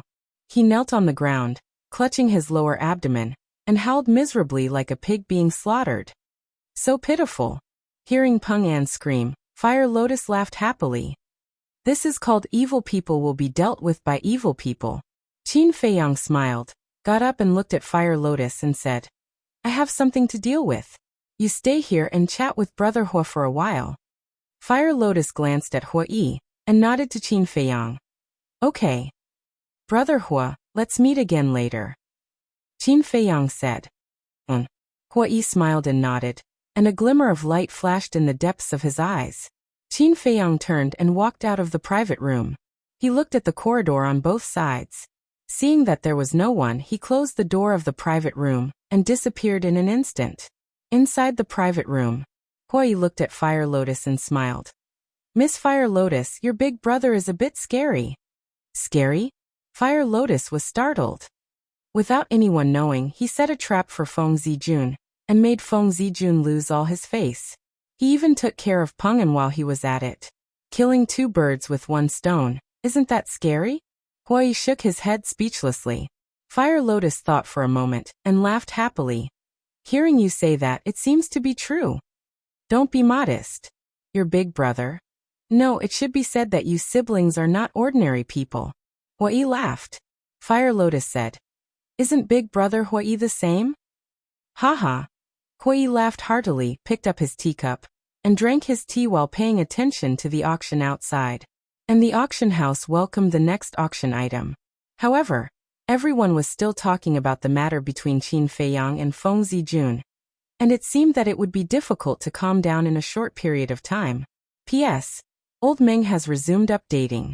Everyone should also move their small hands and vote the votes in their hands. Thank you very much.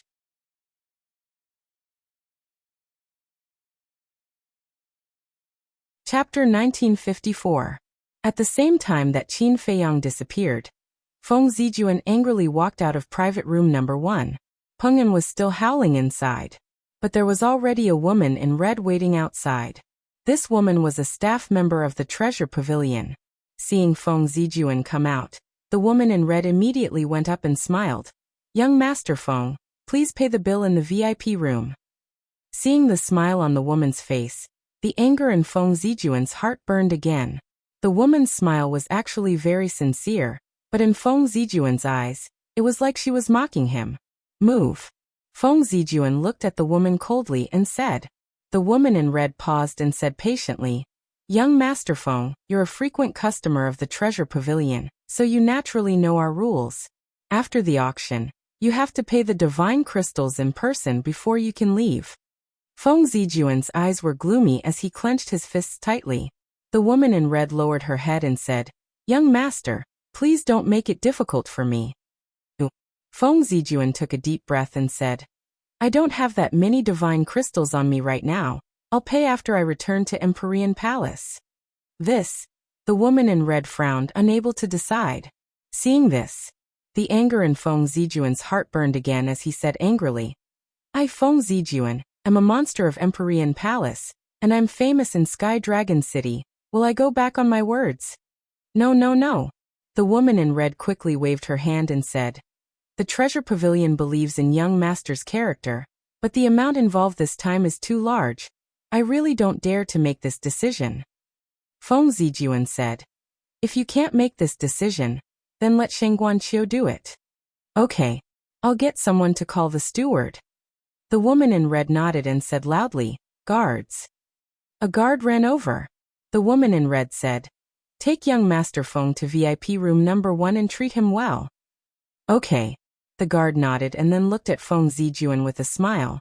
Young master, this way please. Feng Zijun snorted coldly and walked towards the 3rd floor of the Treasure Pavilion. The woman in red also quickly entered the auction house and ran up the auction stage, whispering a few words into the woman in white's ear. Everything is within my expectations. The woman in white chuckled and said, Help me auction it first. I'll go take a look. Yes. The woman in red nodded. Ladies and gentlemen, I'm sorry. I have some matters to attend to. However, the auction will not stop. Everyone, please continue. The woman in white looked around at the people in the auction house. She smiled and said. Then she turned around and left quickly. Why did you leave halfway? Is there even a need to ask? It must be because of Feng Zijun. 400 million divine gems. Even Feng Zijun can't afford that. Feng Zijun has lost a lot of face this time. It doesn't matter if he loses face. The most important thing is his parents and grandfather. His parents are the enforcement elders of Nine Heavens Palace, and his grandfather is the hall master of Nine Heavens Palace's resource hall. When has he ever embarrassed himself like this? When they receive the news, Feng Zijun will definitely suffer. Everyone whispered in each other's ears, their faces full of ridicule. 3rd floor. VIP room 1. The woman in white pushed the door open and entered. She saw Feng Zijun sitting beside the tea table, his face ashen. The guard stood to the side and looked at Feng Zijun silently. In fact, this was surveillance, to prevent Feng Zijun from leaving. The woman in white glanced at Feng Zijun and waved her hand. You can leave. Yes. The guard respectfully replied and walked out of the VIP room, closing the door behind him. Young Master Feng, is it because my treasure pavilion is not good enough? Your face is so ugly. The woman in white walked to the tea table and sat opposite Feng Zijun laughing. Can you not laugh? Feng Zijun raised his eyebrows, his anger rising. Good. The woman in white nodded and said, the people below have already told me. I don't have any objections, but I need an IOU. IOU? Feng Zijun couldn't sit still anymore. He stood up and glared at the woman in white, saying, don't you know what kind of person I, Feng Zijun, am? You actually want me to write an IOU. Aren't you humiliating me? Young Master Feng, please calm down. This is the rule of the treasure pavilion. I am just doing my job. I hope young master can understand. The woman in white smiled apologetically. No room for negotiation? Feng Zijun raised his eyebrows. Young Master Feng, don't make it difficult for me. You know the rules of my treasure pavilion. If it was someone else, I'm afraid they wouldn't be able to step out of the treasure pavilion today. And now, I just want young master to leave an IOU. This is already giving young master a lot of face. The woman in white smiled. Feng Zijun's face was gloomy. The woman in white said, if young master is not willing to leave an IOU, then I will have to personally go to the 9th Heaven Palace and ask for it from Elder Feng. The Elder Feng that the woman spoke of was Feng Zijun's grandfather. Feng Zijun was furious. The woman in white smiled. Young master, I have already given you face. Don't push your luck. You win. Feng Zijun glared at the woman in white and returned to his seat, saying, prepare the brush and ink. The woman in white smiled and personally walked to the desk, took the brush, ink and paper, and placed them in front of Feng Zijun. Feng Zijun grabbed the brush and was about to write. Suddenly, an 8-foot-tall, burly man in black appeared out of thin air in the VIP room. On the chest of the burly man, there was also a flame tattoo. Seeing this person, Feng Zijun was overjoyed. He immediately put down the brush in his hand and stood up. Uncle Yong. The burly man waved his hand, looked at the woman in white and smiled. Shangguanqiu, long time no see. Yes, long time no see. Shangguanqiu stood up and smiled. After exchanging some pleasantries, the burly man said, old master has already heard about the 9 Suns Thunder Fire, so he specially asked me to come and deal with it. I wonder how much the 9 Suns Thunder Fire was auctioned off. Shangguanqiu glanced at Feng Zijun and said with a smile, Elder Feng, I didn't expect you to come here personally. It seems that you really love your grandson. The price of the 9 Suns Thunder Fire is 400 million divine gems. 400 million. The burly man was stunned. He turned to look at Feng Zijun and shook his head. You are really messing around. Feng Zijun lowered his head, his face full of regret. Sigh. The burly man sighed, took out a golden card from his chest, and handed it to Shangguanqiu, smiling. Take it. Okay. Shangguanqiu nodded, took the card, and said, come in. The door was pushed open, and the guard who had left before ran in again. Shangguanqiu smiled. Take this card to the account room and deduct 400 million divine gems. Yes. The guard took the card, turned around, and left quickly. After the guard left the VIP room, the burly man withdrew his gaze, turned to Shangguanqiu, and said, can I have a private chat with Feng Zijun? Shangguanqiu was surprised, and then he smiled. Of course you can have a chat. I will ask someone to send the card over later. Then he turned around and walked out. Wait. Where is the 9 Suns Thunder Fire? Feng Zijun shouted. Look at my memory, I almost forgot. Shangguanqiu patted his head, and then waved his hand. The 9 Suns Thunder Fire appeared out of nowhere, flew to Feng Zijun, and then left. The burly man immediately went forward, closed the door, and then walked to Feng Zijun. Looking at the 9 Suns Thunder Fire, he said helplessly, 400 million divine gems for such a thing. Young master, Uncle Yong doesn't want to criticize you, but you are really a spendthrift. Feng Zijun lowered his head and said guiltily, Uncle Yong, can you stop? Okay, I will stop. But you don't have to worry, someone will pay for the 9 Suns Thunder Fire for us. The burly man smiled. What do you mean? Feng Zijun was surprised. This time, I came to give you the divine gems to help you out, and also to help you get back at them. The burly man said, a cold light flashing in his eyes. Feng Zijun's eyes lit up, and he asked, what do you mean? Those who dare to go against us never have a good ending, and this time is no exception. The burly man sneered. Then what are you going to do? Feng Zijun asked. Kill him. The burly man said. Is this Grandpa's order? Feng Zijun asked. Yes. The burly man nodded and asked. Do you know that person's identity? I don't know. However, since he dares to clamor with me, I think his identity should not be simple. Feng Zijun said. What does he look like? The burly man said. Feng Zijun asked. I don't know either, but Peng'an knows. Okay. Go and call Peng'an up, I want to know more. The burly man said. Okay. Feng Zijun nodded, and was about to put away the 9 suns thunder fire. But at this moment, the 9 suns thunder fire disappeared without a trace. Feng Zijun and the burly man's faces were suddenly filled with surprise. Immediately after, their spiritual force surged out in all directions, but they couldn't find anything in this small VIP room. Outrageous. This is really outrageous. Who dares to cause trouble under my nose? Who is it? Get out here. The burly man roared like thunder. In an instant, everyone in the treasure pavilion was alarmed. Private room number 9. With a happy smile, Qin Feiyang strode into the private room and closed the door. Huai looked suspiciously at Qin Feiyang and asked, Brother Jiang, did you encounter some good news? Brother Hua knows very well. Why ask again?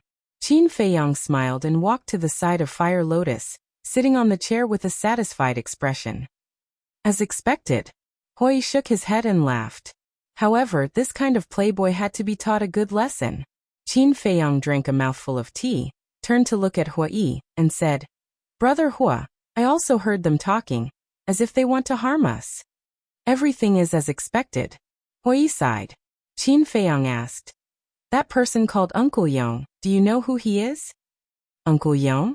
Huai was taken aback and asked, Are you talking about the person who roared earlier? Yes. Qin Feiyang nodded. This person isn't simple. He is Grandpa Feng Zijun's last disciple, called Guyong. His strength has also reached the level of small success divine lord, and he is deeply trusted by Grandpa Feng Zijun. Even Feng Zijun's parents treat him with respect. Huai said.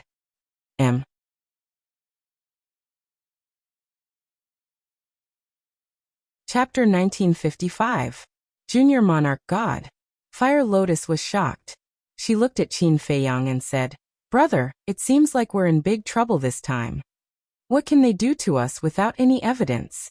Qin Feiyang said with a smile. That's right. Even if they can cover the sky with one hand, they won't dare to do anything to us. Huai smiled.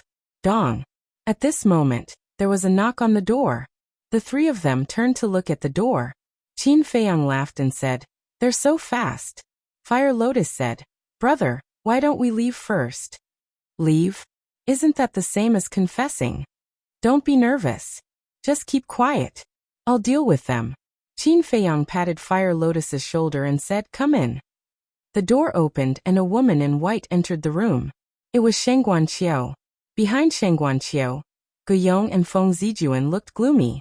Shengguan Qiu turned to look at the 2 of them and said, You 2 wait outside. I'll ask them first. Wait. Feng Zijun raised his eyebrows and said angrily, Who else could it be? Young Master Feng, do you have any evidence? There's no evidence. You're just making things up. And the 3 of them are guests of the treasure pavilion. I can't offend them because of your baseless guess. By the way, this is the treasure pavilion, not the 9th Heaven Palace. You have to follow the rules of the treasure pavilion. Shengguan Qiu said with a touch of coldness in her eyes. You. Feng Zijun was furious. Guyong waved his hand and said, Okay, just do as she says. We'll wait outside. As he spoke, Guyong looked at Qin Feiyang, and the other 2 with a touch of suspicion in his eyes. Shengguan Qiu entered the room and closed the door behind him. How dare they shut us out? That's too much. Feng Zijuan was furious. He looked at Gu Yong and asked in a low voice, Uncle Yong, do you remember them? Not at all. Gu Yong shook his head. Feng Zijuan was shocked. If even you don't know them, then aren't they even more mysterious? No. I basically know all the young people in the northern region who have some status, but I have no impression of these three people. This can only mean one thing. Gu Yong smiled. What? Feng Zijuan asked. Gu Yong said, they are not mysterious. They are just newborn calves who are not afraid of tigers. Feng Zijuan was stunned and said, you're saying that they are just three inconspicuous minor characters? That's right. Gu Yong nodded. Bastard. How dare you be so arrogant when you have no background? Feng Zijuan suddenly grinned. Inside the private room, Shang Guanqiu looked at Qin Feiyang and the other two and bowed with a smile. Shang Guanqiu, the steward of the treasure pavilion, greets young masters and young mistress. Qin Feiyang suddenly smiled and said, so it's the manager of the treasure pavilion. I don't dare to call you lord. Young master, please call me by my name. Shang Guanqiu waved his hand. Then I won't stand on ceremony. Qin Feiyang smiled and said, may I know why the steward has come in person? Shang Guanqiu said, I can't say that I'm advising you. I just want to ask you a few questions. Questions? Qin Feiyang was stunned and said with a smile, please go ahead. I will tell you everything I know. May I ask if the three of you have left before? Shang Guanqiu asked. No. We have been here all this time and have never left. Qin Feiyang said. Really? Shang Guanqiu said. Of course. Qin Feiyang nodded. Shang Guanqiu said again. Do the three of you know that the Nine Suns Thunderfire was stolen from the VIP room on the 3rd floor? What? The Nine Suns Thunderfire was stolen? Qin Feiyang and the other two stood up, their faces full of shock. Shang Guanqiu looked at Qin Feiyang and the other two. Whether it was Qin Feiyang or Hua Yi, the shocked expression on their faces was not fake at all. As for Fire Lotus, although she was wearing a mask and her expression could not be seen, there was no trace in her eyes. Looks like it's really not them, Shang Guanqiu muttered. As the steward of the treasure pavilion, she was very confident in her ability to judge people. No matter who it was, no matter how well they hid, they could not escape her eyes. But if it was not these three, who could it be? Who had the guts to steal from the treasure pavilion? Bang! At this moment, the door was kicked open, and Feng Zijuan walked in angrily. Shang Guanqiu frowned and looked at Feng Zijuan, saying, what do you want to do? Feng Zijuan said, Shang Guanqiu, let me tell you, you won't get anything out of them. Shang Guanqiu said, then what do you think we should do? Feng Zijuan glanced at Qin Feiyang and the other two and sneered. There is only one way to deal with such fanatics, torture them. How dare you? Shang Guanqiu said angrily. Shang Guanqiu, I know you have seen countless people and are very confident in your judgment. But in this world, there are many people who are good at pretending. There will be times when you are wrong. Gu Yong closed the door and looked at Shang Guanqiu with a smile. I say, what do you mean? Revenge? Qin Feiyang raised his eyebrows and looked at Feng Zijuan and Shang Guanqiu. Who are we? Who are you? Is there a need to take revenge on you for such a small matter? We are just talking about the facts. Gu Yong laughed, his eyes full of disdain. If Qin Feiyang hadn't personally heard the two of them discussing in private, he would have really believed this person's nonsense. You said we are talking about the facts, right? Well, let's talk about the facts now. You are so sure that we stole the Nine Suns Thunderfire. May I ask, where is your evidence? Qin Feiyang said. Feng Zijuan shouted. You were the only one who fought with me for the Nine Suns Thunderfire in the auction house. Who else could it be? Is that how you judge? How ridiculous. I was not the only one who wanted it at the auction house. There were many others who were also fighting for the Nine Suns Thunderfire. Based on what you said, aren't they all suspects? Qin Feiyang sneered. Feng Zijuan said angrily, they did fight, but you fought fiercely, didn't you? The one who fought fiercely is the one who stole the Nine Suns Thunderfire? What kind of logic is that? You must be stupid. Qin Feiyang said with amusement. You Feng Zijuan glared at him. Forget it, forget it. I can't be bothered to argue with an idiot who is stupid. Qin Feiyang smiled disdainfully and looked at Guiyong. Sir, you must be stupid, right? Let's talk. Where was the Nine Suns Thunder Fire when it was stolen? And where were you? Feng Zijuan was about to explode with anger. You can't be bothered to argue? Who is the one arguing with whom now? Guiyong also frowned and said, VIP room 1. I'm right next to you. That's right. Qin Feiyang said with a smile. What's right? Guiyong was suspicious. Shang Guanqiu also looked at Qin Feiyang suspiciously. Qin Feiyang looked at Shang Guanqiu and asked, Manager, what's Guiyong's cultivation level? Lower tier god of war. Shang Guanqiu said honestly. So powerful? Qin Feiyang looked at Guiyong in shock. Guiyong looked proud.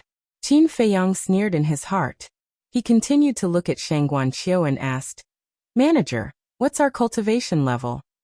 Shang Guanqiu looked at Qin Feiyang and the other two and said, You and this lady are both lower-tier gods of war, and this young master is a higher-tier god of war.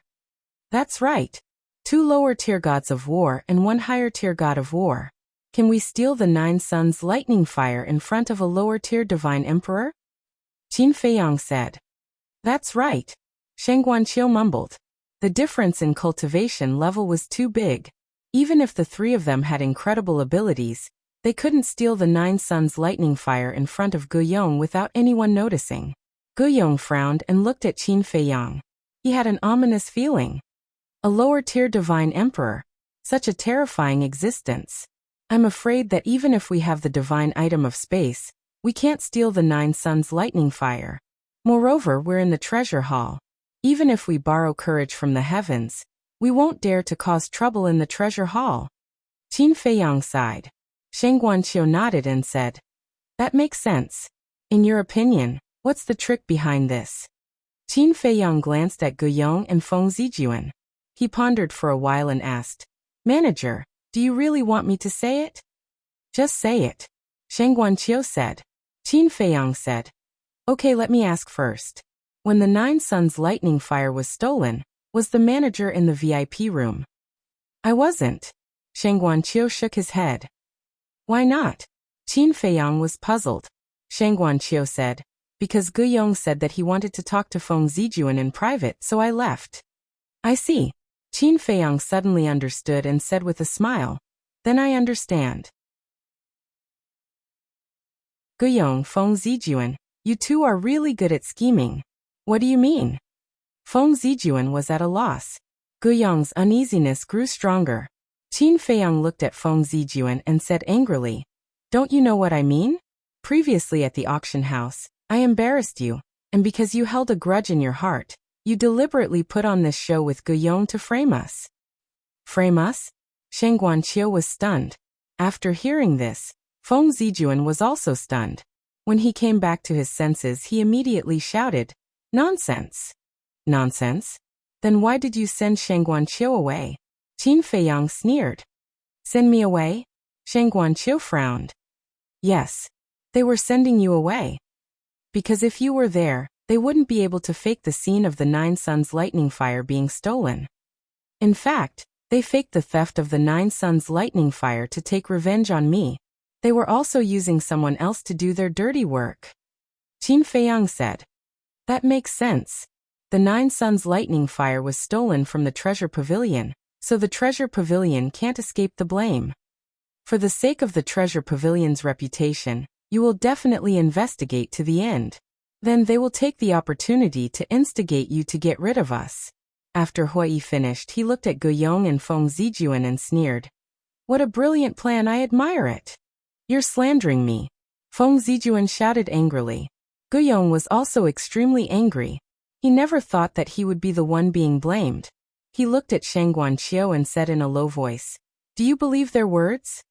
Shang Guanqiu pondered for a moment, then looked up at Guiyong and said, With your strength and status, I believe that no one here would dare to steal from you, so I have to believe it. After that, Shang Guanqiu added, Moreover, you said before that you didn't find anything like a space divine item in the VIP room. Without a space divine item, who could sneak into the VIP room? Guyong's heart trembled.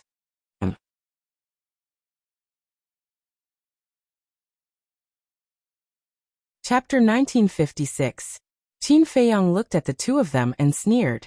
Feng Zijuan, Master Guyong, you have nothing to say now, right? You. Feng Zijuan was so angry that he gritted his teeth. He had come to settle accounts with the three of them, but he did not expect them to embarrass them with just a few words. Sheng Guanqiu said in a low voice. Feng Zijuan, Guyong, I don't care what you want to do, but I advise you not to drag the treasure pavilion into this. Feng Zijuan said anxiously. Sheng Guanqiu, they're just pretending to be a thief. Don't be fooled. Qin Feiyang said. You should know better than anyone who's pretending to be a thief. You. Feng Zijuan was so angry that he could not speak. That's enough. Guyong shouted coldly. He looked at Qin Feiyang and the other two and sneered. You're good. We admit defeat this time, but there's still time. Let's wait and see. Qin Feiyang said angrily. Manager, did you see that? They're desperate and threatening us. Sheng Guanqiu glanced at Guyong and Feng Zijuan and said, the three of them are now guests of the treasure pavilion, so I hope you can have some awareness. Don't worry. We won't do anything to them in the treasure pavilion. But it's hard to say once they leave the treasure pavilion. Feng Zijuan, let's go. Guyong smiled coldly, turned around and slammed the door. Feng Zijuan followed behind him and said to himself, Uncle Yong, are we just going to let it go? What else do you want? If we continue, it'll only make things worse. It's my fault. I underestimated the three of them. They're so shrewd. Guyong said telepathically. After the two of them left, Sheng Guanqiu looked at Qin Feiyang and the other two and said apologetically, I'm so sorry to have frightened you. No. We have to thank you, manager. If you had stood up for us, I'm afraid we would have been killed by them today. Qin Feiyang quickly waved his hand and said gratefully, You're too kind. Sheng Guanqiu shook his head and said with a smile, Then you can continue. I'll go. Take care, steward. Qin Feiyang cupped his hands and said. After Sheng Guanqiu left, Fire Lotus hurriedly closed the door. She patted her chest and whispered, You scared me to death. What's so scary about that? Qin Feiyang was speechless. Not everyone is like you. Fire Lotus pouted. Me. Qin Feiyang chuckled and said, Actually, the truly powerful one is Brother Hua. Brother Jiang, your words are too much for me. Throughout the entire process, I only said one sentence. You were the one who spoke the rest. If you're amazing, then Brother Jiang is the one who's amazing. Hui laughed. All right, stop flattering each other. You're all the same. Fire Lotus rolled her eyes at the two. Qin Feiyang and Hui looked at each other and couldn't help but smile bitterly. Fire Lotus said, Brother, we have no use for those divine crystals. Should we return them to Big Brother Hui? Indeed, we don't need them. Qin Feiyang smiled and took out the interspatial ring. He handed it to Hui and said, Thank you. You're welcome. Hui shook his head and smiled. He took the interspatial ring and crushed the IOU. Ninth Heaven Palace. In a magnificent hall, a red-haired old man sat on a throne. His aura was unfathomable. At this moment, he was looking at two people below him with anger. The two people standing below him were Guyong and Feng Zijuan. Both of them lowered their heads and trembled in fear. They didn't dare to look at the red-haired old man. Someone who could make them so afraid must be the hall master of Ninth Heaven Palace's resource hall. Good job. You used 400 million divine crystals to buy a cluster of 9 suns lightning fire. The funniest thing is that it was snatched away. Feng Zijuan, good job. I'm proud to have a descendant like you. And you, Guyong. An exalted small perfection divine lord is actually being toyed with by 3 brats who are still wet behind the ears. You really give this old man face. The red-haired old man broke the silence and laughed angrily at the two. Master, we know our mistake. Grandpa, we also know our mistake. The two shuddered and quickly knelt on the ground. What mistake did you make? It's all my fault. I didn't teach you well and caused you to be teased outside. You've embarrassed yourselves. That's right. It's all my fault. I'm ashamed. The red-haired old man smiled, but his smile was terrifying. Guyong and Guyong couldn't help but feel their hair stand. Grandpa, I'm sorry.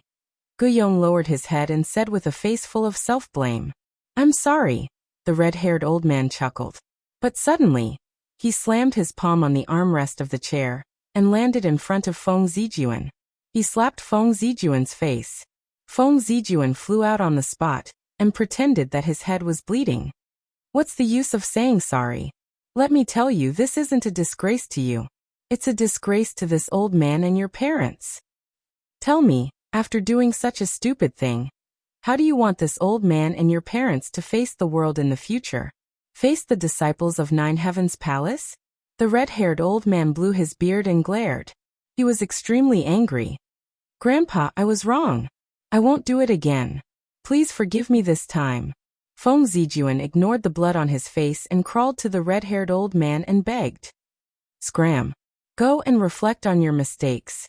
Without this old man's orders, you're not allowed to take half a step out of the cultivation room. The red-haired old man shouted. Yes, yes, yes. Feng Zijuan nodded and ran out. Only Guyong was left. Guyong was also extremely nervous. His forehead was sweating. The red-haired old man looked at Guyong and didn't say anything for a long time. Get up. After some time, the red-haired old man turned and walked to the throne. He sat on it and looked at Guyong. Yes. Guyong replied respectfully and looked at the red-haired old man.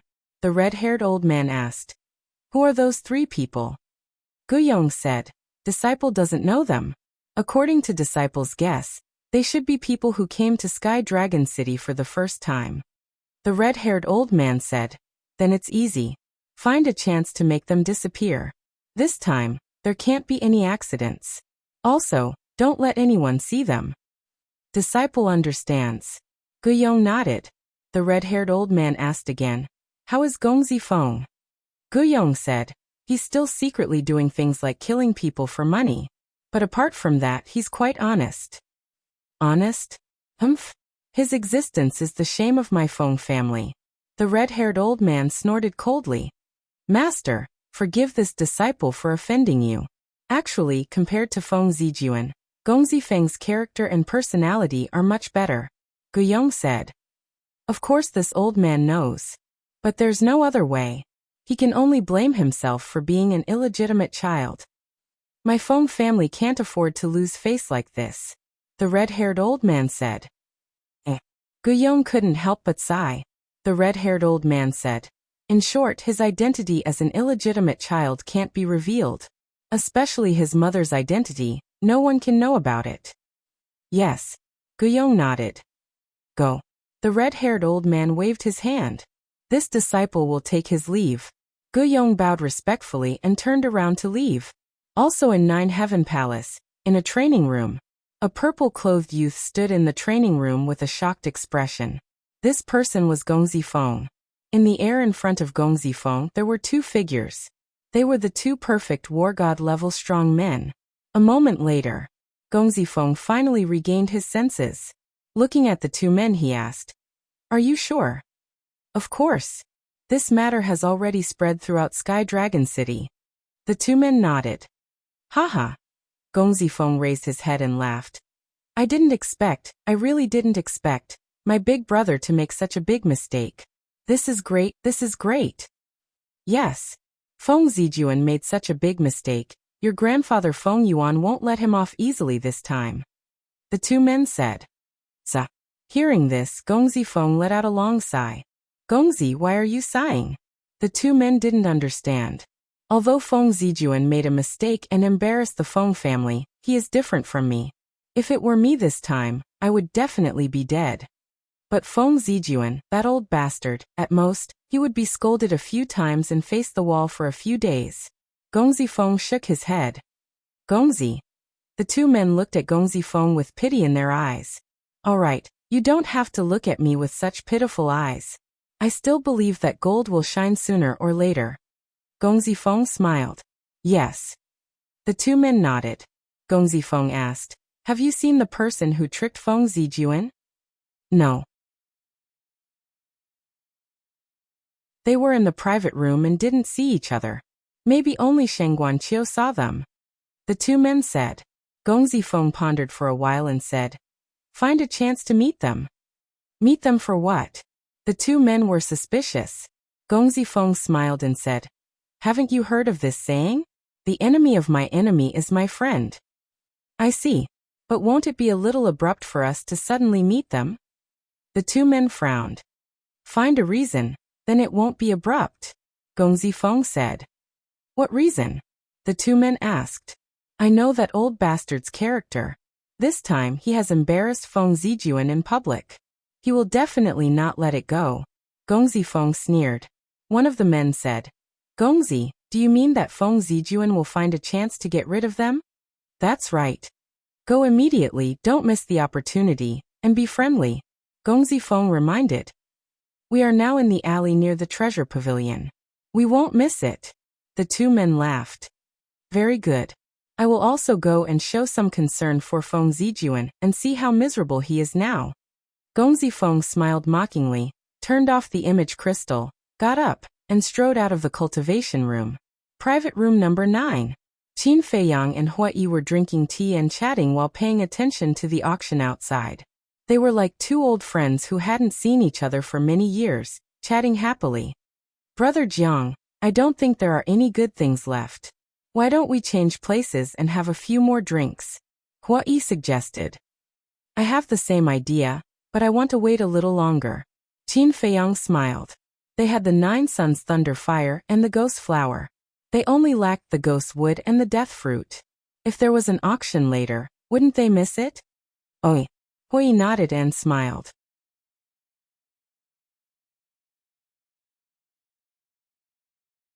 Chapter 1957. Dong Dong.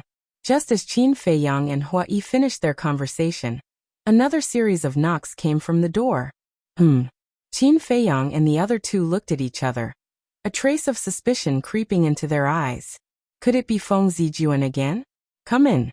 Qin Feiyang's eyes flashed slightly as he smiled faintly. 2 brawny men pushed the door open and entered. Qin Feiyang was stunned. How could it be these two? Hua Yi transmitted his voice. Brother Jiang knows them? These two are young noble Feng's subordinates. Qin Feiyang thought to himself. The 2 brawny men entered the room and closed the door. Looking at the 3, they bowed. Greetings, young noble and young Mississippi, Qin Feiyang asked suspiciously. You two are? Although he knew these two, they did not know him, because at that time, he was using Wang Dachuan's identity. One of the brawny men said, I am Mo Shan, this is my younger brother, Mo Yun, we are young noble Feng's subordinates. Young noble Feng's subordinates? Qin Feiyang pretended to be surprised and looked at the two, asking, You two are brothers? Yes. The two nodded. Qin Feiyang sized up the 2 of them. He suddenly frowned and said, Are you two here to help Feng Zijuan fight against injustice? No. The 2 quickly waved their hands. Don't play with me. Who in Sky Dragon City doesn't know that young noble Feng is Feng Zijuan's younger brother? Qin Feiyang snorted coldly. Young noble misunderstood. The 2 hurriedly said, looking anxious. Misunderstood? Then why don't you tell me why you're here? Qin Feiyang said. Mo Shan said. We are here to remind the 3 of you that Feng Yuan might harm the 3 of you. Please be careful. Who is Feng Yuan? Qin Feiyang was suspicious. Mo Shan said. Feng Yuan is Feng Zijuan's grandfather. I see. Qin Feiyang nodded in realization and said suspiciously. Then I'm puzzled. Feng Yuan is Feng Zijuan's grandfather, so naturally, he is also Gong Zifeng's grandfather. As Gong Zifeng's subordinates, why did you come here to inform him? What are you playing at? It's not convenient for us to talk about the details. In short, we are not your enemies. Goodbye. As soon as Mo Shan finished speaking, he turned around and left in quick steps. After watching the 2 of them leave, Hua Yi turned to Qin Feiyang and frowned. Strange, what is this young noble Feng trying to do?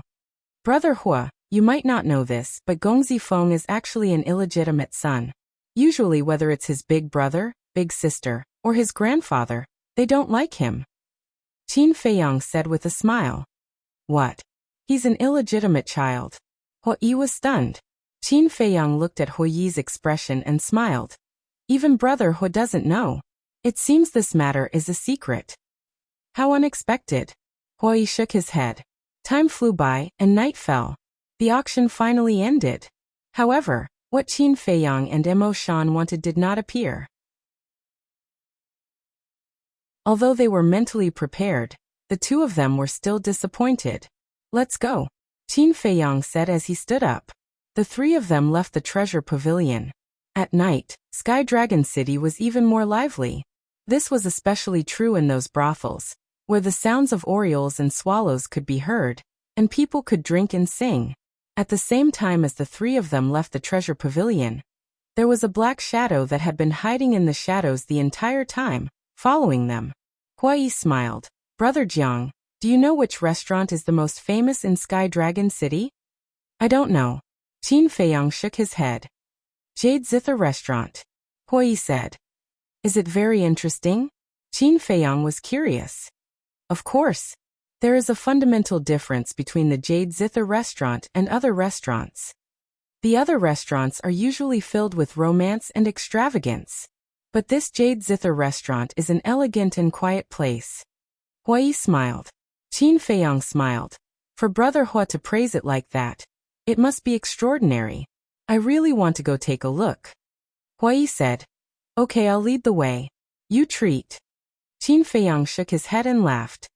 Brother, something's wrong. Suddenly, Huo Lian glanced at a dark alley and said in a low voice. Qin Feiyang smiled. You're a bit slow to realize it now. Fire Lotus was stunned. She looked at Qin Feiyang and Hui and found that the two of them were smiling. She asked in astonishment. You guys have already?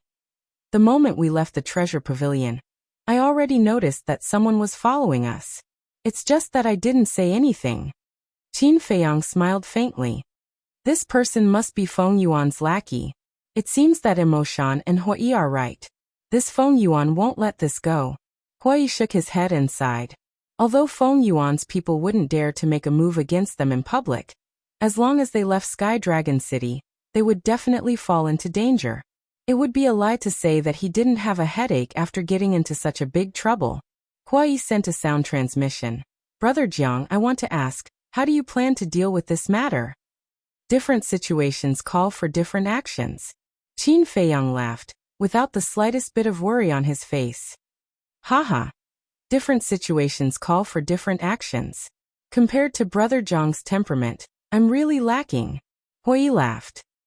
The Jade Zither restaurant was also located in the center of Sky Dragon City. It was only about a dozen miles away from the treasure pavilion. It was an antique building. Under Hui's lead, the three of them quickly arrived at the entrance of the Jade Zither restaurant. Before they entered, they could already hear the melodious sound of the zither. The three of you, please come in. A woman in classical attire welcomed them with a smile on her face, giving off a comfortable and intimate feeling. The three of them stepped into the Jade Zither restaurant. The layout and decoration of this place was also unique. There were no independent rooms from the first floor to the fifth floor. Instead, there were rows of private seats. On both sides of the corridor, there were pots of white flowers at intervals, emitting a fragrance that assailed the nostrils. Other than that, there were no gorgeous decorations, nor was there the slightest bit of extravagance. Everything seemed simple. The 6th to 10th floors were places to rest and sleep. Hui said in a low voice, Brother Jiang, there is a rule in the Jade Zither restaurant. I have to tell you in advance that you are not allowed to drink, cause trouble, or fight. Qin Feiyang nodded and looked around. There were more than 1,000 private seats on the first floor to the 5th floor. But at this moment, it was almost full. But even so, compared to the clamor of other restaurants, this place was very quiet. Other than the sound of the zither reverberating in the ears, it was difficult to hear any other noise. Everyone deliberately lowered their voices when they spoke. And the people here were basically young men and women. Qin Feiyang even saw many disciples of the Nine Heavens Palace. Qin Feiyang suspiciously said, Brother He, why do I feel like this is a place to talk about love? Brother Jiang has good eyesight. Hui laughed in a low voice. His laughter was very wretched. Qin Feiyang rolled his eyes. But such a quiet place was indeed suitable for young people to talk about love. Wait. Why did he say young people? Right now, wasn't he also a young man in his prime? Under the guidance of the woman in classical attire, the three of them went up to the 4th floor and walked to a private seat leaning against the railing. From here, they could clearly see the situation on the 1st floor below. Qin Feiyang and Hua Yi sat opposite each other. Fire Lotus sat next to Qin Feiyang. Soon, a waiter brought wine and food. Qin Feiyang and Hua Yi were drinking wine when they heard the sound of the zither. The beautiful sound of the zither was like flowing water, neither fast nor slow. It made one's heart involuntarily calm down. Who is this person playing the zither? Fire Lotus suspiciously poked her head out and looked at the 10th floor above. The sound of the zither came from a room on the 10th floor. But the door was closed, so they couldn't see the person playing the zither. This person playing the zither is the owner of the Jade Zither Pavilion. But she has another identity, and this identity is very scary. Hua Yi smiled mysteriously. Fire Lotus helplessly said, "Brother Hua Yi, can you not keep us in suspense? Have to maintain a little mystery, otherwise there won't be any surprises." Hua Yi smiled. Fire Lotus was quite depressed. Qin Feiyang said, "Speaking of playing the zither, I know someone. Her zither music is not worse than the owner of the Jade Zither Pavilion." Hua Yi was surprised and asked curiously, "Who?" "An elder of mine. In terms of seniority, she can be considered a great-grandmother." Qin Feiyang said. The person he was talking about was naturally Qin Rishuang. When Qin Rishuang was in the Dragon Phoenix Pavilion, she attracted the admiration of countless young talents. Great-grandmother level? Brother Jiang, are you joking? How can an old woman be compared to the owner of the Jade Zither Pavilion? Hua Yi said unhappily. Old woman? Qin Feiyang's face twitched. At the same time, in the ancient castle, Qin Rishuang opened her eyes, her beautiful face full of anger. He actually called her an old woman? How preposterous. Fire Lotus also covered her mouth at the side. What? Did I say something wrong? Hua Yi looked at the two suspiciously. No. Qin Feiyang waved his hand and smiled. Just as he finished speaking, Qin Feiyang seemed to have noticed something and looked down at the door on the 1st floor. Fire Lotus and Hua Yi also looked down and saw a 25 or 26-year-old black-clothed youth walking into the 1st floor of the hall. It should be him, Hua Yi murmured. Qin Feiyang nodded. The black-clothed youth's cultivation was not ordinary. He was a greater tier war god. After entering the hall, the black-clothed youth looked around with an expressionless face, then found a private room on the 1st floor and drank silently. However, his eyes would occasionally glance at Qin Feiyang and the other two. Fire Lotus's eyes flashed coldly and said, "Although it's not a threat to us now, it doesn't feel good to be watched like this." No rush. Qin Feiyang smiled faintly and asked Hua Yi, "Brother Hua, how do you usually earn soul stones?" Soul stones? Hua Yi was stunned. He picked up his wine cup and drank it in one gulp, then sighed. "It's not that easy to earn soul stones." "Why do you say that?" Qin Feiyang was suspicious. "You saw it too.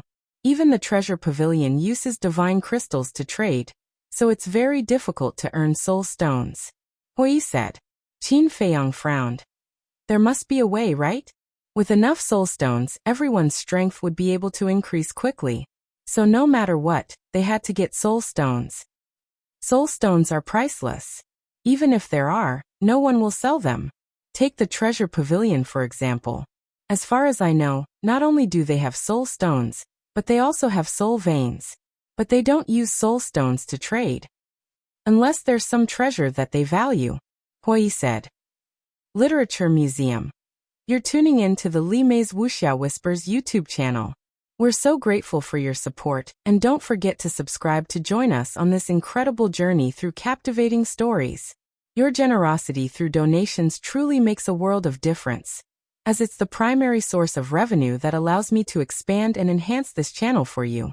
Thank you from the bottom of my heart for being a part of this adventure.